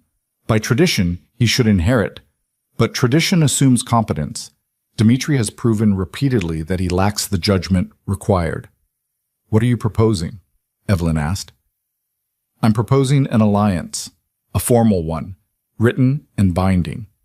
When I die, which hopefully won't be soon but is inevitable, control of the Rossetti family will pass to Alexei, my second son. He's smarter, more strategic, actually capable of running an empire. In exchange, I want guarantees that your family... He gestured to Evelyn's visible pregnancy. Your growing family will maintain the alliance, will work with Alexei the way you've worked with me. And Dimitri, Lorenzo asked, will receive a generous settlement and be sent permanently overseas, Europe, Asia, somewhere far from here. He'll live well but without power. It's better than he deserves, but he's still my son. Evelyn and Lorenzo exchanged a look. This was huge. A complete restructuring of East Coast power dynamics, based on trusting that they'd honor a deal with someone who wasn't even in power yet. "We need time to discuss this," Lorenzo said. "Of course, but not too much time. My health is improving, but it's fragile. I want this settled before something else happens." They discussed it for 3 days, weighing pros and cons, considering angles and implications. Finally, they agreed. The formal treaty was signed 2 weeks later, with representatives from all major families present as witnesses. Dmitri was notably absent. He'd already left for Singapore, accepting his exile with whatever grace he could muster. "That's one less enemy to worry about," Evelyn said as they left the signing. "One less immediate threat," Lorenzo corrected. "Dmitri will always be out there, always looking for an angle. But at least now he's looking from very far away." The baby came 3 weeks early, on a Wednesday morning that started with Evelyn's water breaking all over Lorenzo's expensive office carpet. The next 12 hours were a blur of pain and panic, and Lorenzo holding her hand while looking absolutely terrified. Their daughter was born just after midnight, 6 pounds, healthy lungs, perfect in every way that mattered. "She's beautiful," Lorenzo said, holding her with the careful terror of someone who'd never held an infant before. "She looks like you." "She looks like a tiny, angry raisin," Evelyn said, exhausted but smiling. "But yes, she's beautiful." They named her Sofia, after Lorenzo's mother. Sofia Vieri, born into a world of danger and power and absolutely no illusion of normalcy. The first 3 months were brutal. Evelyn had read about sleep deprivation, but reading about it and living it were completely different experiences. She existed in a fog of feeding schedules and diaper changes, and the constant low-level panic that she was doing everything wrong. Lorenzo was surprisingly good at it, patient with Sofia in ways he never was with business associates, willing to wake up at 3 a.m. for feedings, actually reading parenting books and implementing strategies. "You're a natural," Evelyn said one night, watching him rock Sofia back to sleep. "I'm terrified and faking it, but she doesn't know that yet." Security around this penthouse had increased to absurd levels. Armed guards on every floor, surveillance that covered every angle, protocols for emergencies that Evelyn tried not to think about too hard. Because thinking about them meant acknowledging that their daughter was already a target, already someone enemies might use to hurt Lorenzo. The first real threat came when Sofia was 4 months old. An attempted kidnapping, stopped by security before it got close. The would-be kidnappers were dealt with quickly and permanently. Lorenzo didn't tell Evelyn the details, but she saw the haunted look in his eyes and knew it had been bad. "We can't live like this," she said that night, both of them watching Sofia sleep in her crib. "We can't raise her in a fortress, surrounded by guards and constant fear." "What's the alternative?" "I don't know, but there has to be something between this and pretending the danger doesn't exist." They talked about it for weeks, exploring options, moving to a more secure location, leaving the city entirely, building something different, some version of Lorenzo's empire that didn't require constant vigilance. The solution came from an unexpected source. James Chen, the man Evelyn had negotiated with to end the war, reached out through intermediaries. He was retiring, stepping back from active operations, and wanted to make peace with old enemies before disappearing entirely. The meeting happened in a neutral restaurant, just the 4 of them: Lorenzo, Evelyn, James, and his daughter, who was taking over his operations. "I wanted to thank you," James said to Evelyn. "That treaty you negotiated probably saved my life. Gave me a way out before I self-destructed." "You're welcome, I think. And I wanted to offer something in return, a gift for the baby, if you'll accept it." He slid an envelope across the table. Inside was documentation for a trust fund worth more than Evelyn had earned in her entire life. "This is too much," Lorenzo said. "It's investment. Your daughter represents the next generation. If we're smart, we make sure the next generation has reasons to maintain peace rather than restart wars." James looked at them both. "I don't have grandchildren, probably never will. Let me do this. Let me invest in a future where kids like Sofia don't grow up surrounded by violence." They accepted, and it sparked an idea. Over the next 6 months, Lorenzo and Evelyn worked with the major families to establish something unprecedented, a fund for the next generation. Money set aside for education, security, opportunities. An investment in the future that gave everyone a stake in maintaining stability. It wasn't perfect. It didn't solve all the problems or eliminate all the dangers. But it was something, a foundation for building a world slightly less violent than the one they'd inherited. Sophia's first birthday party was held at the penthouse, attended by an absurd mix of dangerous criminals and their families. Victor Rossetti came, looking frail but happy. Katerina brought her grandson, who was terrorizing the other toddlers with aggressive sharing of toys. Even Marcus was there, fully recovered and back to work, holding Sophia with surprising gentleness. "We did it," Lorenzo said quietly, watching the room. "We survived, built something, created a future." "We're still surviving," Evelyn corrected. "This doesn't end. We just get better at managing it. Optimistic as always. Realistic. There's a difference." She looked at their daughter, currently being passed between various dangerous people like the world's most high-stakes game of hot potato. "But Lorenzo, even with all the fear and danger and complete insanity of our life, I wouldn't change it. I wouldn't go back to safe and boring. This is where I belong." "With me?" "With you. In this ridiculous, violent, completely inappropriate life we've built." She leaned against him. "So yes, no regrets. Not even one."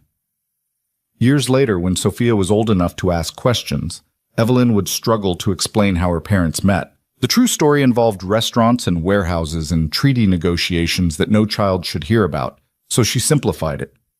"Your father saw me having lunch one day and decided he couldn't live without me, so he walked over and changed my entire life."